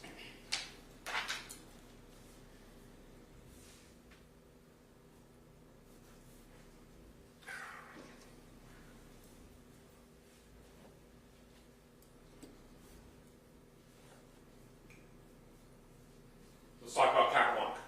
Person is guilty of murder when a person unlawfully, with malice aforethought, causes the death of another human being. We all can agree the defendant caused the death of James Thomas. So what is malice aforethought?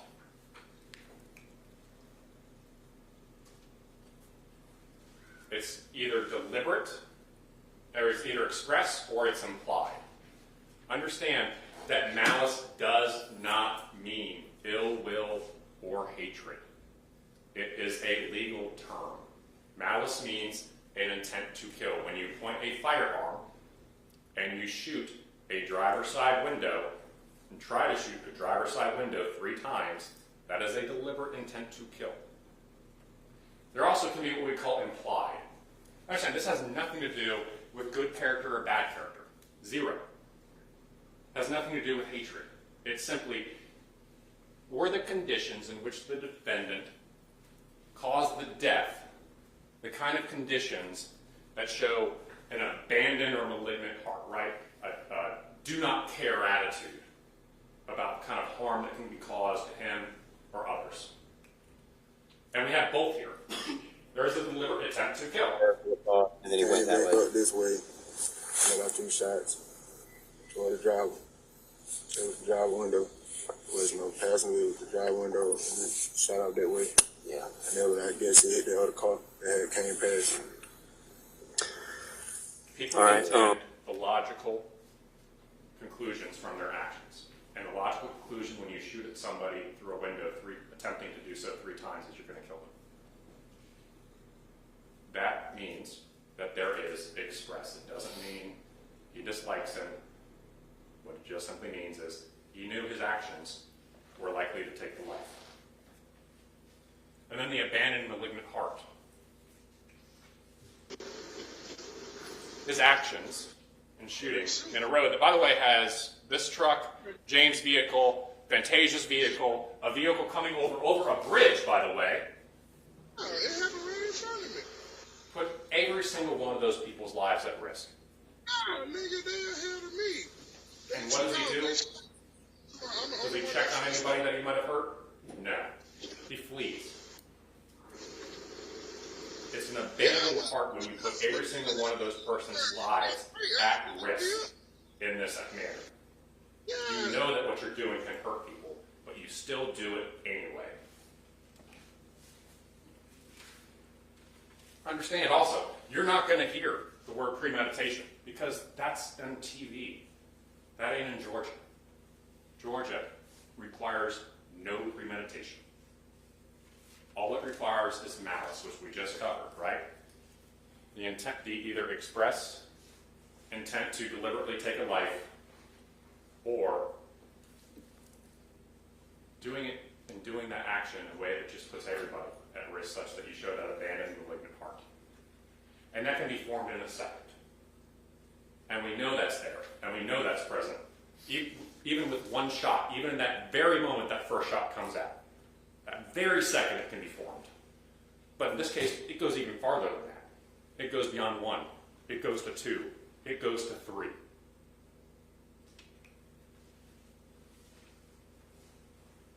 And then, in addition, there's what we call felony murder. Now, we don't have to show that he even intended to kill. We don't even have to show that he has a malignant or abandoned heart. If those exist, he's still guilty of this. Understand? If that malice exists, he is still guilty of felony murder if he committed that felony. But what felony murder also says is that you don't need to have that intent to deliberately take a life or do your action in a manner that shows abandon or malignant heart. All that matters is, did you do this underlying crime, this underlying felony? If the answer is yes, step 2, did someone die? And was it as a result of that underlying felony? If the answer to that is yes, the math finally maths, and it's guilty.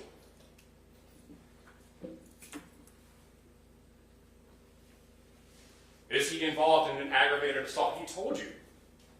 He's shot. He did the aggravated assault. He shot and killed James. But just the shot alone, even without intending to kill, if James dies as a result, it is felony murder. You just heard twice the video where he admits that he shot at the car.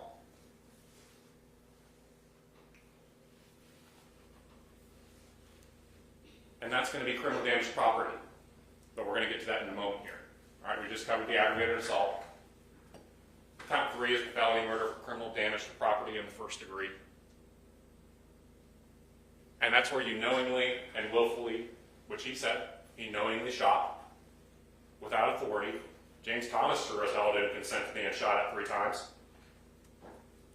Shot his vehicle in a manner so as to endanger human life. So even in this shooting, when he's shooting at that vehicle, and we know Fantasia Sim's vehicle is also right there, he puts not just James Thomas's life at risk, but Fantasia Sim's life at risk. Not only that, he also puts everybody that's on that roadway, especially those that are coming forward over a bridge to those vehicles, that can cause that potential head-on collision. So did he shoot a vehicle in a manner that endangered human life? The answer is yes. Did someone die as a result of that? The answer is yes. Therefore, you are guilty under both criminal damage to property in the first degree, as well as the felony murder based upon criminal damage to property in the first degree. Understand, we don't have to prove motive. That is not required. Now, you heard from Travis Widener about how easily he can go. So he's normally real chill, but he can go from, you can get upset real quick. And that's the motive here. He got upset. This guy's hassling him, questions his manhood, and he just pops one off, or three off, because he's upset, he's tired, and wants to be left alone when he's going home from work. That's your motive, is he was insecure about his own masculinity. And he's tired, and he's frustrated, and he's going to go ahead and show his masculinity by pulling out his big stick and firing.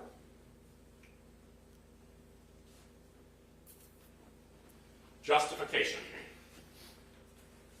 A defendant is justified in using force that is intended or likely to cause death or serious bodily injury when he reasonably believes that the use of such force is necessary to prevent death or serious bodily injury to himself or the commission of a forcible felony, which means a felony that involves the use of threat or force or violence against another. And we're going to go more in depth on each of these, okay? There are 3 requirements, and this is before we even get to excessive force. Understand that. 3 requirements. The defendant has to believe that his threat of use or use of force is necessary to prevent exactly what we just talked about, death or serious bodily injury. The defendant has to believe it. Number 2, a reasonable person has to believe that. Not just the defendant, but it's almost like if you're watching football, right? And they go ahead and throw that challenge flag. The reasonable person is going to watch that video of that play and make their determination.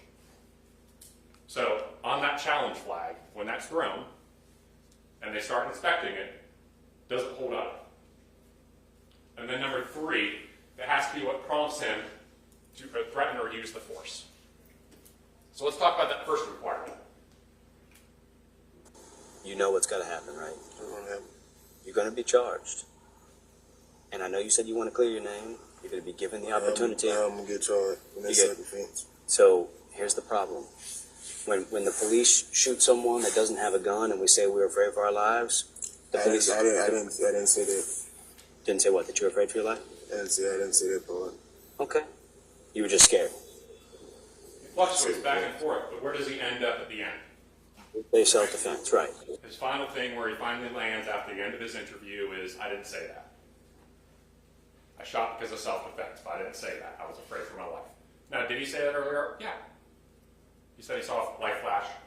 But here's the point. He's not even certain about that. And you have to be certain. Flight is consciousness of guilt. They want you to go ahead and believe what Alfred Burley gets up here, and Alfred Burley says he's a calm person. I don't think he would do that. But they don't want you to believe that Alfred Burley also was told that he had changed his clothes and was avoiding police and taking a different route. It's all or nothing, y'all. And I submit to you, the reason why he fled, the reason why he is evading police, the reason why he's even telling his friend Matt, is because he knew he'd done effed up. Like I said, at that point, I know it was wrong to leave that scene. Yeah. And I went home. I know I was going to leave that scene. Yeah.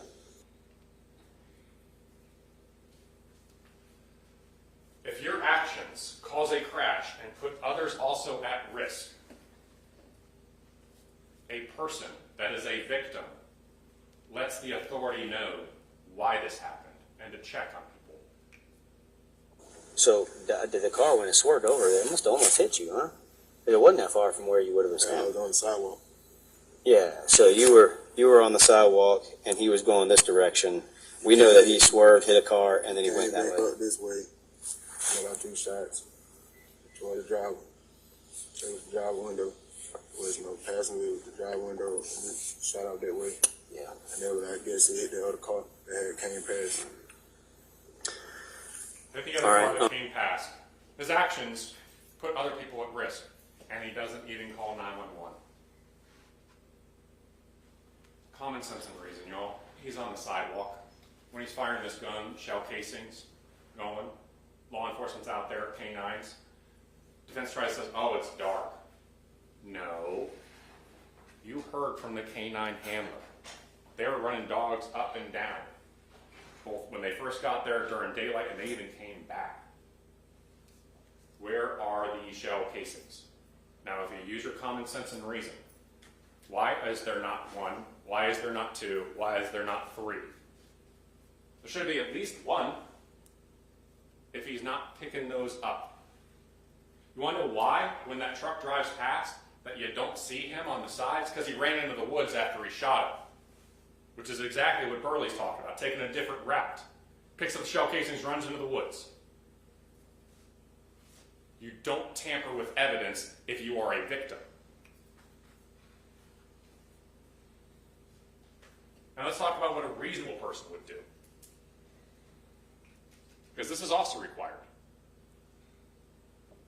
Would a reasonable person believe that there is no other option but pointing that gun and firing 3 times at a driver's side window on a roadway that has other vehicles on it, when you never saw a gun, never had a threat of harm, 2.5 lanes away, vehicle's not even in park, the door is not open, there are other vehicles you can wave down. We all saw the videos of cars coming and going, including the truck, right? Y'all remember that portion from Herman Broadus? Didn't appear that there were any kind of people in distress when you drove by, right? No pedestrians in distress. No. Plenty of cars to wave down. We all saw the timeline, only a few minutes away from the store. Also, you got your, I'm still going to call it a skateboard because I don't know what it changed into between closing and this, but still got some kind of object you can get on. Has a cell phone. He's armed, so there's other options. And was there a corner store 2 blocks away? So, challenge flag thrown when the defendant says that I actually truly feared for my safety. Take it up for review. What does the review say? Call overturned because of these facts. That is not reasonable. That there is nothing. This is your only option. It is necessary. It is required that you use deadly force in the manner that you did. All right, excessive force. This is the most important charge in this case. A defendant is not justified in using excessive force while acting in self-defense.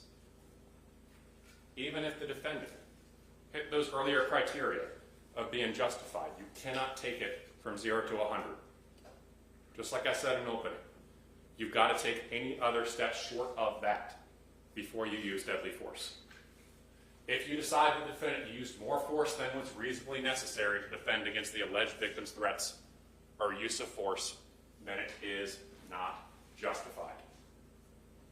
And if it's not justified, it's undisputed about guilt. Option number 1. Is this an option that could have been done? Again? Nah, I'm good. Leave me alone. Continue on your way. I'm good. Should that have been tried before firing 3 times into a roadway at a driver's side window? Should that have been done? If the answer is yes, then your verdict is guilty. Number 2, something that unfortunately I think every single woman knows when they are being hollered at. Sometimes just ignore. And that's what he could have done. Could have ignored it.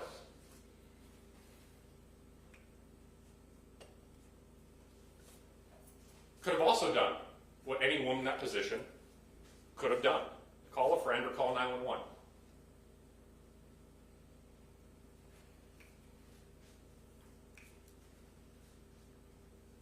Could have done anything that a woman could have also done in that situation. Warn that you're armed.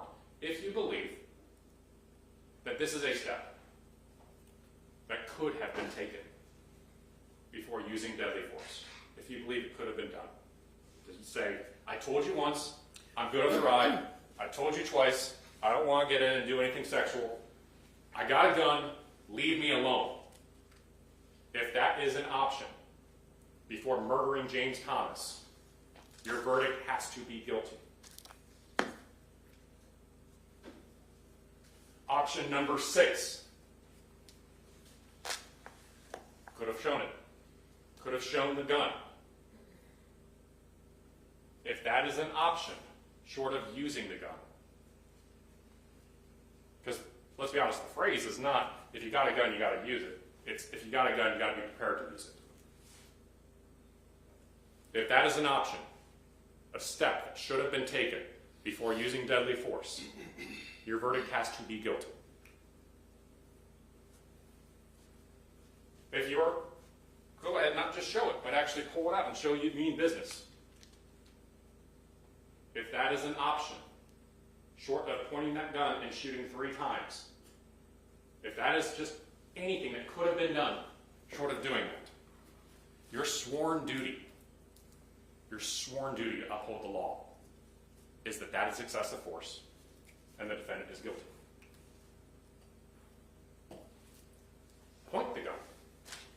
Let them even know you further in business, right? Now we're almost getting into aggravated assault territory if you're not justified. Could you have pointed the gun? Go on. I ain't playing. Could that have been done to a car 40 feet away that wasn't even parked, with the door not open, where there had been no threats and no firearms done? And in the 2 prior interactions, there had been never an attempt to get out the car. Could that have been done? If the answer is yes, your verdict has to be guilty. Option number 9. Can you shoot a warning shot, either into the ground or into the woods? Right? I'm not talking about, shooting on the ground and, I might have shot myself off ballistics. Come on, y'all, use your common sense. There's grass also over there. There's woods. It's offensive to your intellect.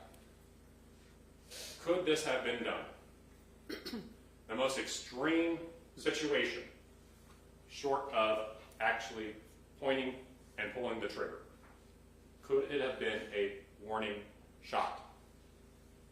Once, twice, 3 times, empty the entire damn magazine, I don't care, while screaming top of your lungs. Is that an option? Could that have been done? If the answer is yes, your verdict has to be guilty. So, what I ask you when you go back there, I believe oftentimes they have a whiteboard. This is the easiest way to reach your verdict when it comes to excessive force. Write out these options. At some point, you will stop. And if you do not stop, and if you stop before you hit number 10, your verdict is guilty. Write that out. Decline. Ignore. Call family member or friend. Call 911. Warn arm. Show arm. Pull the firearm out. Point the gun. Shoot a warning shot. Some of you, I bet, are going to go ahead and once you list those out and you start voting, you may have 1 or 2, 3, 4, 5, 6, 7, 8, 9, 10, 11 drop after, say number 1, say number 2. But they're going to start getting filtered out. And at some point, as you work your way down through all of those options, none of you will be left. And at that point, 1 through 9 is guilty. Decline, ignore, call family member or friends, call 911, warn have a gun, show have a gun, pull gun out, point gun, fire gun into the ground, any of those. And number 3, the defendant's reasonable belief must be what prompts him to threaten or use force. This goes both ways, y'all. Because they talk about, I might be kidnapped, or he might have a gun, or he might run me over in a car. Would he have used deadly force if the driver of that vehicle was a woman?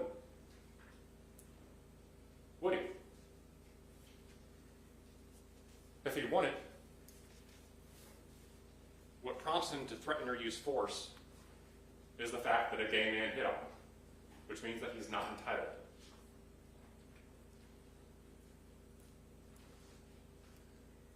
Y'all, I want to talk about what I consider, and I'm winding down here. I appreciate the patience. I know we're going into your lunch a little bit here. But this is important to me. I've been doing this for a minute. I feel like I get more gray hairs every day, the ones that don't fall out. And throughout time, I've had a lot of mentors. And one of my mentors once told me what the three most important words in the English language are.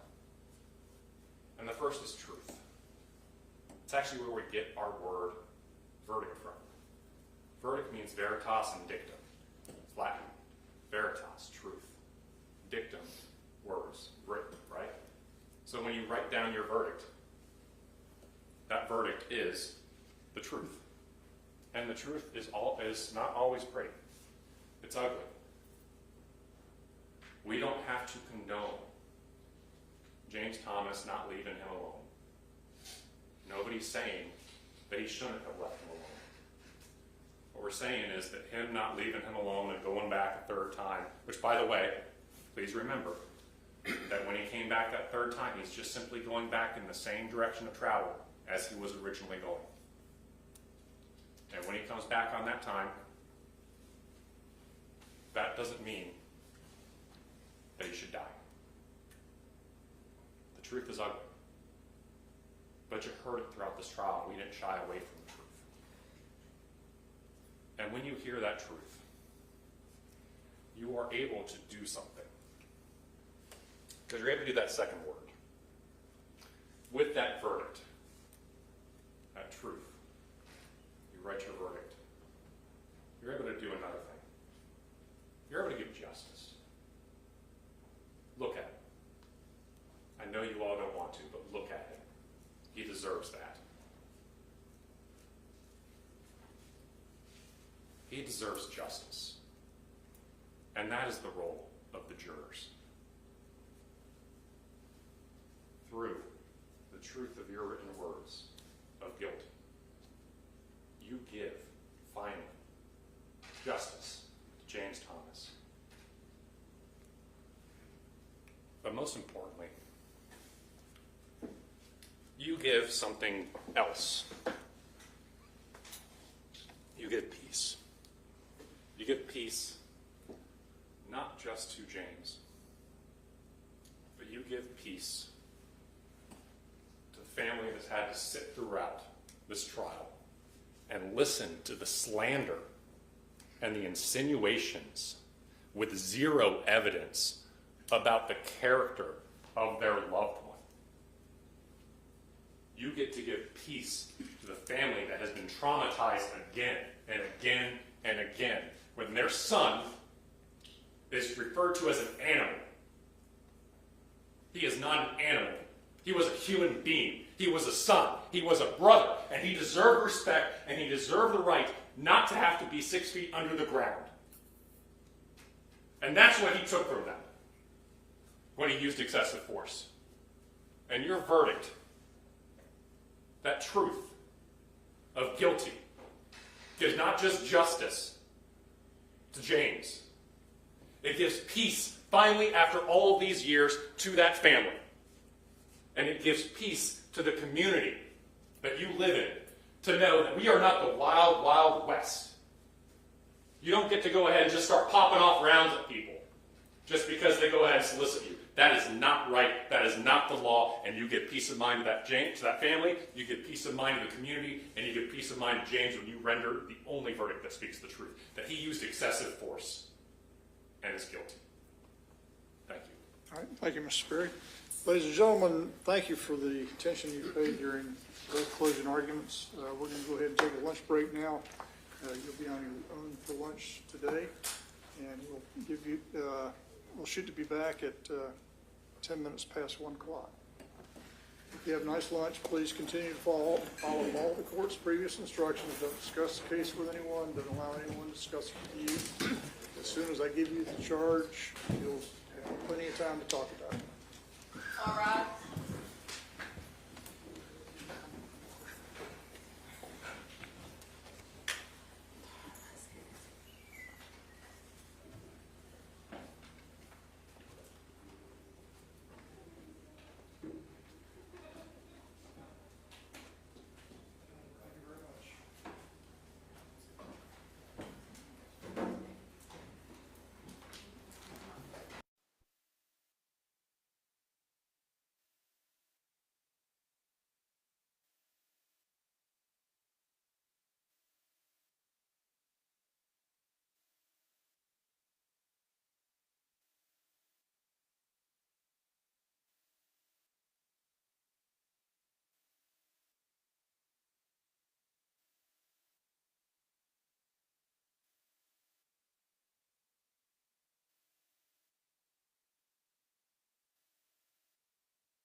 Does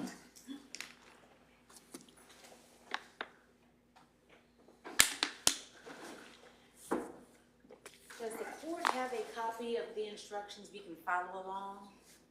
No. I'll listen. I gave you a copy last night, I You believe, get one? and it's pretty close, Oh, okay, I'll look at it. I didn't. didn't it?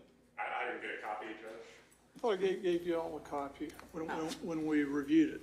We did not get a copy. Yeah, Judge, you indicate that the ones you were going off of was a mixture of R2, but we didn't have a hard copy. I can listen, I'm fine, as long as we're reading the patterns. Okay, Same here, Judge. I can listen. I'm good. all right. Really good ears. All rise for the jury.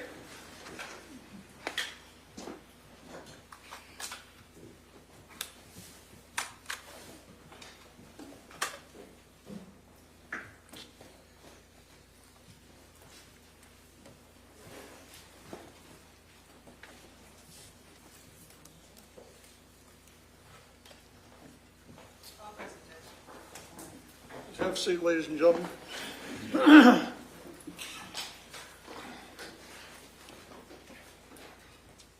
Ladies and gentlemen, please pay careful attention. The instructions I give you will not be back in the jury room with you. You may make notes of various instructions I give you, and if you need it to be reread to you later on down the road, please just let me know. Ladies and gentlemen, you are considering the case of the state of Georgia versus Alton Oliver. The grand jury has indicted Mr. Oliver with the offenses of murder, felony murder, and 2 counts, aggravated assault with a deadly weapon, criminal damage to property in the first degree, and possession of a firearm during the commission of a felony. The indictment reads as follows. Clerk's number 23 SC 186580. State versus Alton Deshaun Oliver, charged with the offenses that I just read to you. This is a true bill that was returned on March 17th, 2023. And to this indictment, he has entered his plea of not guilty.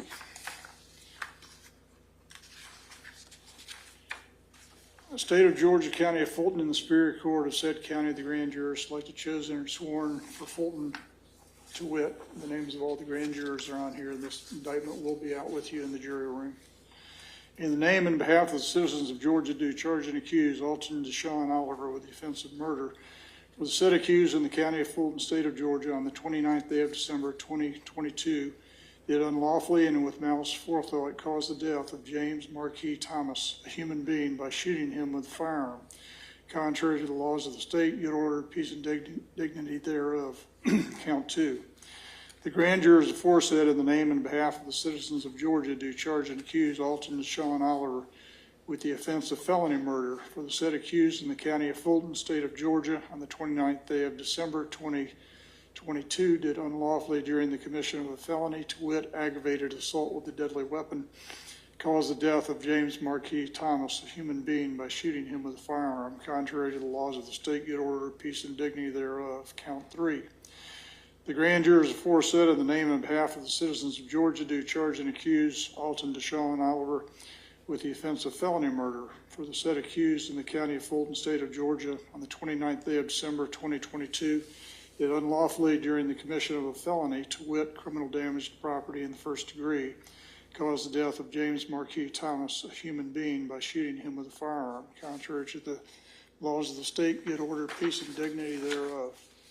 Count 4, the grand jurors aforesaid, in the name and behalf of the citizens of Georgia, do charge and accuse Alton Deshaun Oliver with the offense of aggravated assault with a deadly weapon for the said accused in the county of Fulton, state of Georgia, on the 29th day of December 2022, did unlawfully commit an assault upon the person of James Marquis Thomas by shooting him with a firearm, the same being a deadly weapon, contrary to the laws of the state, good order, peace, and dignity thereof. Count 5. The grand jurors aforesaid, in the name and behalf of the citizens of Georgia, do charge and accuse Alton Deshaun Oliver with the offense of criminal damage to property in the first degree for the said accused in the county of Fulton, state of Georgia, on the 29th day of December 2022, did unlawfully, knowingly, and without authority interfere with the black in color Ford Fusion automobile property of James Marquis Thomas in a manner so as to endanger human life by shooting it with a firearm, contrary to the laws of the state, good order, peace, and dignity thereof, count 6.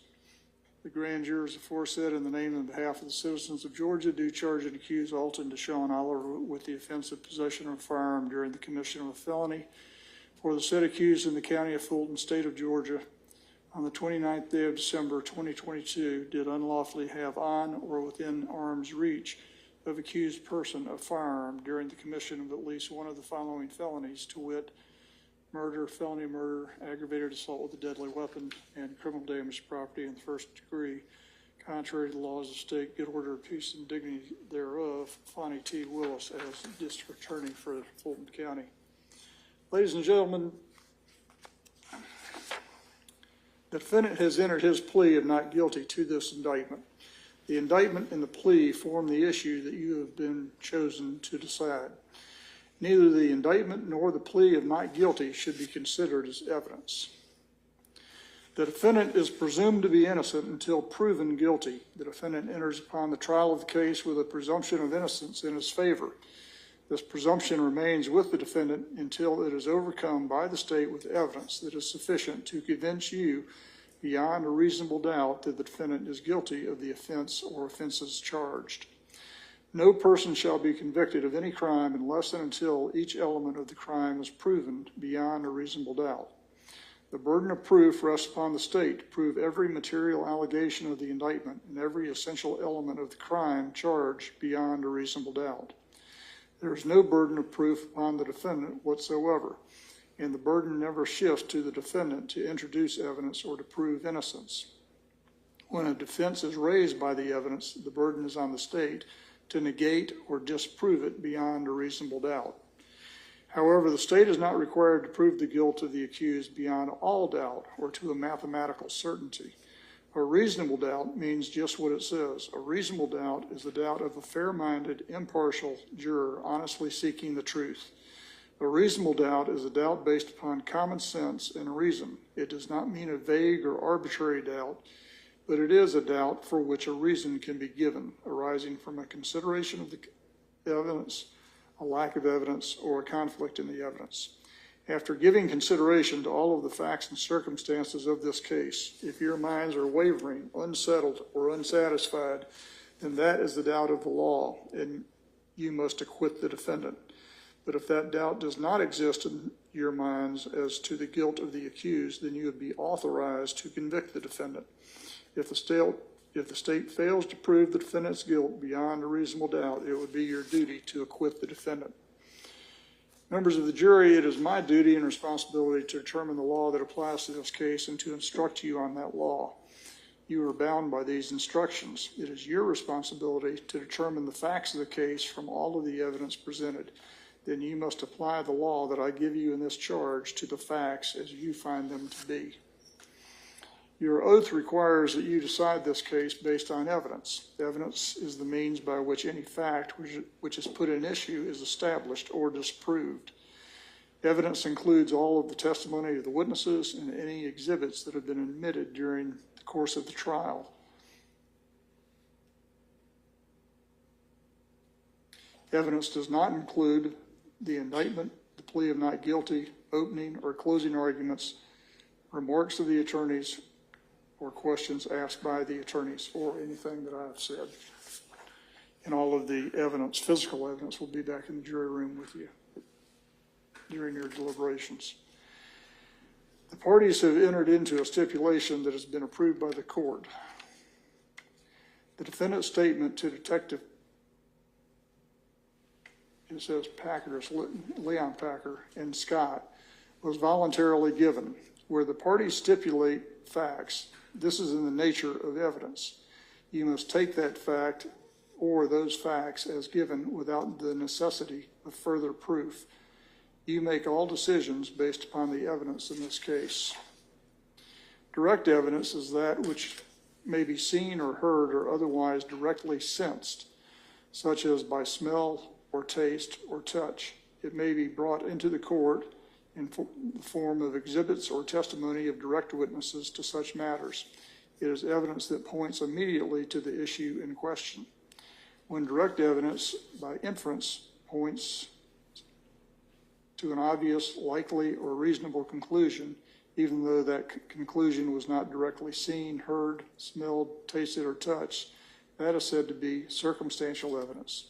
Circumstantial evidence is the proof of facts or circumstances by direct evidence from which you may infer other related or connected facts that are reasonable and justified in light of your experience. It is evidence that only tends to establish a conclusion in question by its consistency with such conclusion or elimination of other conclusions. Sometimes circumstantial evidence may point to more than one conclusion. To authorize a conviction, the proved facts must not only be consistent with the theory of guilt, but must also exclude every other reasonable theory other than the guilt of the accused. The law does not require a higher or greater degree of certainty on the part of the jury to return a verdict based upon circumstantial evidence than upon direct evidence. Whether dependent upon direct evidence or circumstantial evidence, or both, the true test is whether there is sufficient evidence or whether the evidence is sufficient to convincingly satisfy you beyond a reasonable doubt. If not, then you must acquit. If so, you may convict. There is no rule that either circumstantial or direct evidence is stronger than the other if conflicting. The comparative weight of circumstantial evidence to direct evidence on any given issue is a question of fact for the jury to decide.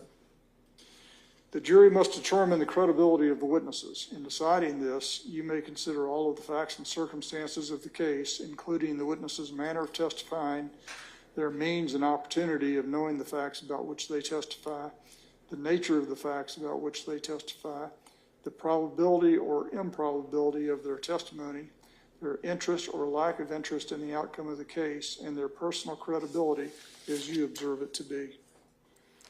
Testimony has been given in this case by certain witnesses who are termed experts. Expert witnesses are those who, because of their training and experience, possess knowledge in a particular field that is not common knowledge or known to the average citizen. The law permits expert witnesses to give their opinions based upon that training and experience. You are not required to accept the testimony of any witness, expert or otherwise. Testimony of an expert, like that of all other witnesses, is to be given only such weight and credit as you think it is properly entitled to receive. To impeach a witness is to show that the witness is unworthy of belief. A witness may be impeached by disproving the facts to which the witness testified.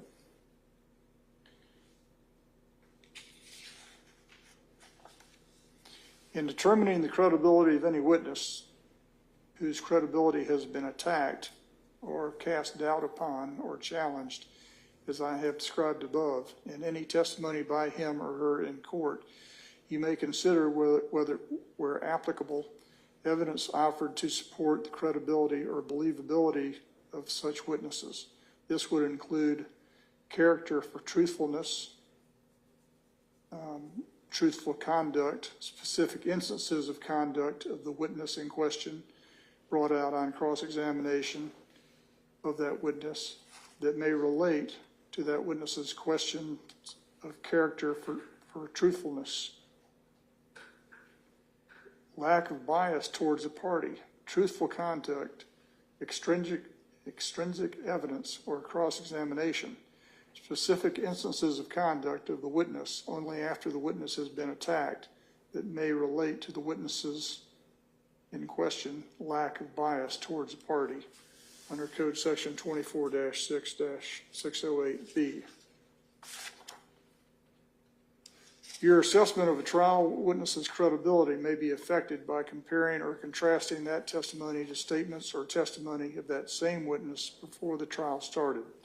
It is for you to decide whether there is a reasonable explanation for any inconsistency in a witness's pretrial statements and testimony when compared to the same witness's trial testimony.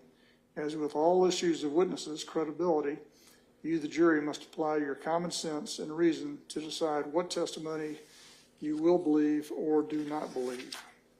The testimony of a single witness, if believed, is sufficient to establish a fact. Generally, there is no legal requirement for corroboration of a witness, provided you find the evidence to be sufficient.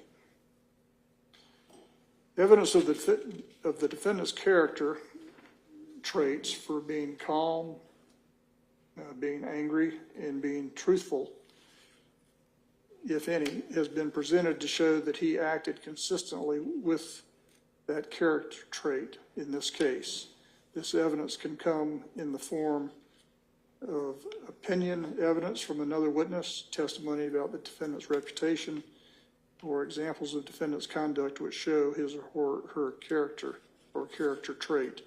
You should consider character evidence, if any, along with all other evidence in deciding whether you have a reasonable doubt about the defendant's guilt. This defendant is charged with a crime against the laws of this state. A crime is a violation of a statute of this state in which there is a joint operation of an act coupled with intention. Intent is an essential element of any crime and must be proved by the state beyond a reasonable doubt. Intent may be shown in many ways, provided you, the jury, believe that it existed from the proven facts before you. It may be inferred from the proven circumstances or by acts and conduct, or it may be, in your discretion, inferred when it is the natural and necessary consequence of the act. Whether or not you draw such an inference is a matter solely within your discretion. Criminal intent does not mean an intent to violate the law or to violate a penal statute, but simply means the intent to commit the act that is prohibited by statute. This defendant will not be presumed to have acted with criminal intent, but you may find such intention or the absence of it upon a consideration of the words, conduct, demeanor, motive, and other circumstances connected with the act for which the accused is being prosecuted. Every person is presumed to be of sound mind and discretion, but this presumption may be rebutted. You may infer, if you wish to do so, that the acts of a person of sound mind and discretion are the product of that person's will, and a person of sound mind and discretion intends the natural and probable consequences of those acts. Whether or not you make any such inference or inferences, is a matter solely within your discretion. For malice murder, the state must prove that the defendant caused the death of another person unlawfully and with malice aforethought. The killing must have been done with malice to be murder. Malice, as the term is used here, is not necessarily ill will or hatred. Rather, it is the unlawful intent to kill without justification. You may find malice when the circumstances show that the defendant acted with the deliberate intention to unlawfully take the life of another person. You may also find malice where there does not appear to be significant provocation, and all the circumstances of the killing show an abandoned and malignant heart. The state does not have to prove premeditation to prove murder. If a killing is done with malice, it is murder regardless of how briefly the malicious intent existed. No specific length of time is required for malice to arise in the defendant's mind. Malice may be formed in a moment, and instantly a fatal wound may be inflicted. If malice was in the defendant's mind at the time of the act or killing and moved the defendant to do it, that is enough for the killing to be murder. The state does not have to prove motive to prove murder. Any evidence of motive has been admitted for your use in determining the defendant's state of mind at the time of the killing. For felony murder, the state must prove the defendant caused the death of another person by committing a felony. The state does not have to show the defendant acted with malice to prove felony murder. Aggravated assault and criminal damage to property in the first degree are felonies, which I will define for you shortly. You may find the defendant guilty of felony murder as alleged in count number 2 if you believe that he caused the death of another person by committing the felony of aggravated assault with a deadly weapon, regardless of whether he intended the death to occur. You may find the defendant guilty of felony murder as alleged in count 3 if you believe that he caused the death of another person by committing the felony of criminal damage to property in the first degree, regardless of whether he intended the death to occur. There must be some causal connection between the felony and the death. Felony murder is not established simply because the death occurred at the same time or shortly after the felony was attempted or committed. The felony must have directly caused the death or played a substantial and necessary part in causing the death, regardless of when the death ultimately occurred. For aggravated assault, the state must prove the defendant assaulted another person with a deadly weapon. To prove assault, the state does not have to prove the other person was actually injured. However, the state must prove the defendant attempted to cause a violent injury to the person. A firearm, when used in the way a firearm is ordinarily used, is a deadly weapon. For criminal damage to property in the first degree, the state must prove that the defendant knowingly and without authority interfered with any property in a manner so as to endanger human life. For possession of a firearm during the commission of a felony, the state must prove that the defendant had a firearm on his person or within arm's reach of his person while committing a felony, which is a crime against or involving another person. Murder, felony murder, aggravated assault, and criminal damage to property in the first degree are felonies that I have previously defined for you. For purposes of this offense, a firearm includes any handgun. The defendant has raised a defense that even if he committed the act described in the indictment, there are circumstances that justify it. Once this defense is raised, the state must disprove them beyond a reasonable doubt. The fact that a person's conduct is justified is a defense to prosecution for any crime based on that conduct.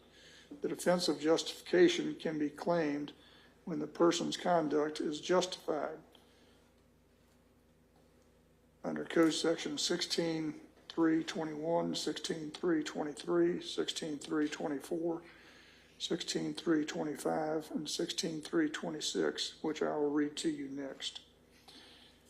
When the person's conduct is justified for any reason specified under the laws of this state, or in other instances based upon similar reason and justice as those enumerated in this charge.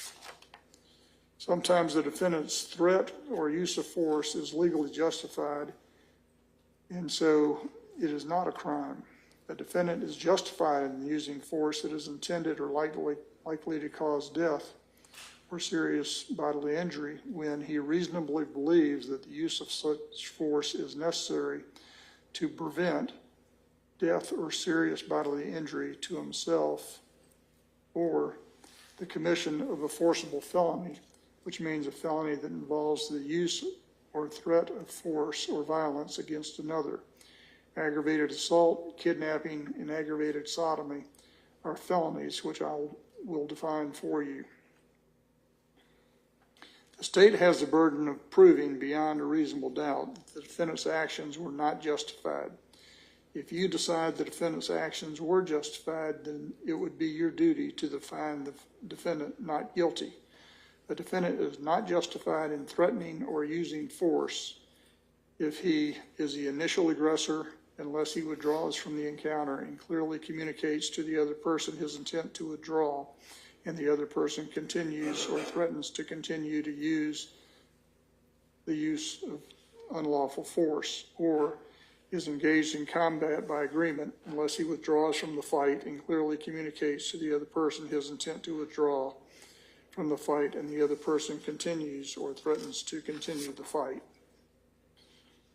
For kidnapping, the state must prove the defendant abducted another person without lawful authority and held that person against his will.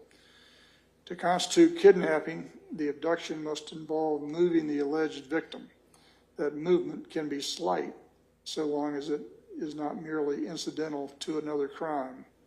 Movement is not merely incidental to another crime if it conceals or isolates the alleged victim, makes it substantially easier to commit the other crime, lessens the risk of detection, or is done to avoid arrest.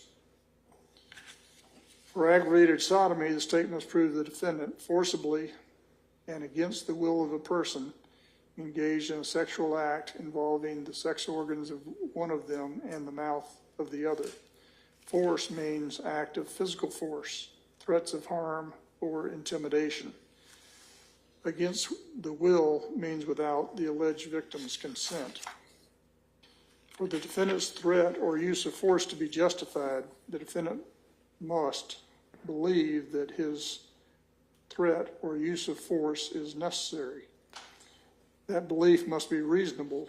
That is, a reasonable person would also believe that the threat or use of force is necessary, and the defendant's reasonable belief must be what prompts him to threaten or use force. A person who is not the aggressor is not required to retreat before being justified in using force he reasonably believes to be necessary. A defendant is not justified in using excessive force while acting in self-defense.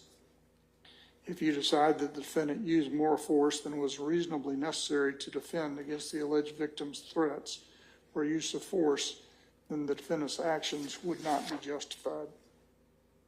The law provides that criminal action shall be tried in the county in which the crime was committed. In a prosecution, in any case in which it cannot be determined in what county the crime was committed, venue is proper and may be proved in any county in which the evidence shows beyond a reasonable doubt that it might have been committed. Venue, that is, that the crime was committed in Fulton County, is a jurisdictional fact that must be proved by the state beyond a reasonable doubt as to each crime charged in the indictment, just as any element of the offenses. Venue must be proved by direct or circumstantial evidence or both.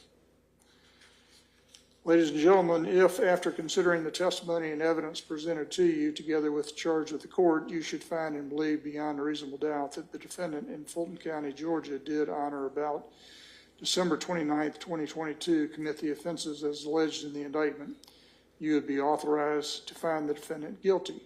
In that event, the form of your verdict would be, we, the jury, find the defendant guilty. On the other hand, if you do not believe that the defendant is guilty of either any or all of these particular offenses, or if you have any reasonable doubt as to the defendant's guilt, then it would be your duty to acquit the defendant, in which event the form of your verdict would be, we, the jury, find the defendant not guilty. By no ruling or comment that the court has made during the progress of the trial has the court intended to express any opinion upon the facts of this case, upon the credibility of the witnesses, upon the evidence, or upon the guilt or innocence of the defendant. Your verdict should be a true verdict based upon your opinion of the evidence according to the laws given to you in this charge. You are not to show favor or sympathy to one party or the other. It is your duty to consider the facts objectively without favor, affection, or sympathy to either party. In deciding this case, you should not be influenced by sympathy or prejudice because of race, creed, color, religion, national origin, sexual preference, local or remote residence, or economic status, for or against either party. You are only to concern yourselves with whether the defendant is guilty or not guilty. You are not to concern yourselves with punishment. That's a matter for the court. One of your first duties in the jury room will be to choose one of your members as foreperson. He or she will manage your deliberations and will sign the verdict to which all 12 jurors freely and voluntarily agree. You should start your deliberations with an open mind, talk with each other, and consider each other's views. Each of you must decide this case for yourself, but you should do so only after discussing and considering the case with your fellow jurors. Do not hesitate to change an opinion if you are convinced that it is wrong. However, you should never give up an honest opinion in order to be congenial or to reach a verdict solely because of the opinion of the other jurors. During your deliberations, you must not communicate with anyone other than your fellow jurors about this case. You are also not permitted to conduct any research about this case, including persons, places, or legal concepts mentioned during the trial. If you have any questions, reduce it to writing, bring it out to me, and I'll do my best to answer any questions you have. During your deliberations, you must not communicate with anyone other than your fellow jurors about this case. You are also not permitted to conduct any research about this case, including persons, places, or legal concepts mentioned during the trial. These rules apply not only to in-person communication, but also to communication or research using cell phones, text messaging, websites, blogs, or social media of any kind. Whatever your verdict is, it must be agreed to by all 12 members of the jury. The verdict must be in writing and signed by one of your members as foreperson, dated, and returned into open court and published. The alternate juror is Justin Taylor. Since the law only permits 12 to deliberate, the deputy will very soon, we'll speak to Mr. Taylor momentarily.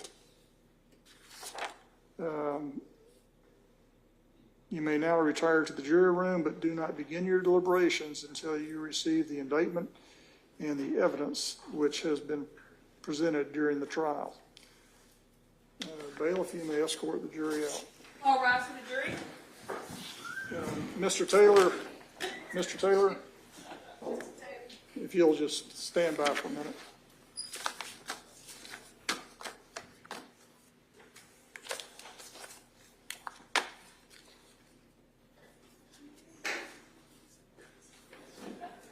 Mr. Taylor, you're the 13th juror by virtue of being selected number 13. And the reason we do that is because it's not unusual to have jurors get sick, have child care problems, one thing or another, and we frequently have to insert alternate jurors into the jury pool. I'm going to ask you to stick around a little bit longer. Perhaps Ms. Taylor can sit up in maybe the law library. Next door would be, you have a place? Okay. So we're going to ask you to stick around for a little while, just to make sure that we don't have a problem with the 12 that we have. And we'll be keeping you in touch with anything that goes on. All right, thank you very much.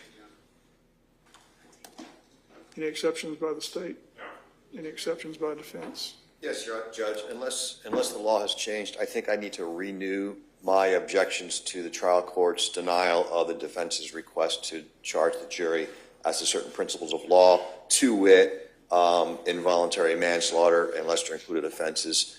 That's the only reason why I'm doing that, because I think if I don't, then we waive that issue for appellate review. Right. Thank you. Well, you definitely have it preserved now. Thank you. All right. Okay, you've looked at the evidence. Yes, Judge. Here's the indictment. Sheriff, when you get a chance, you can roll it back.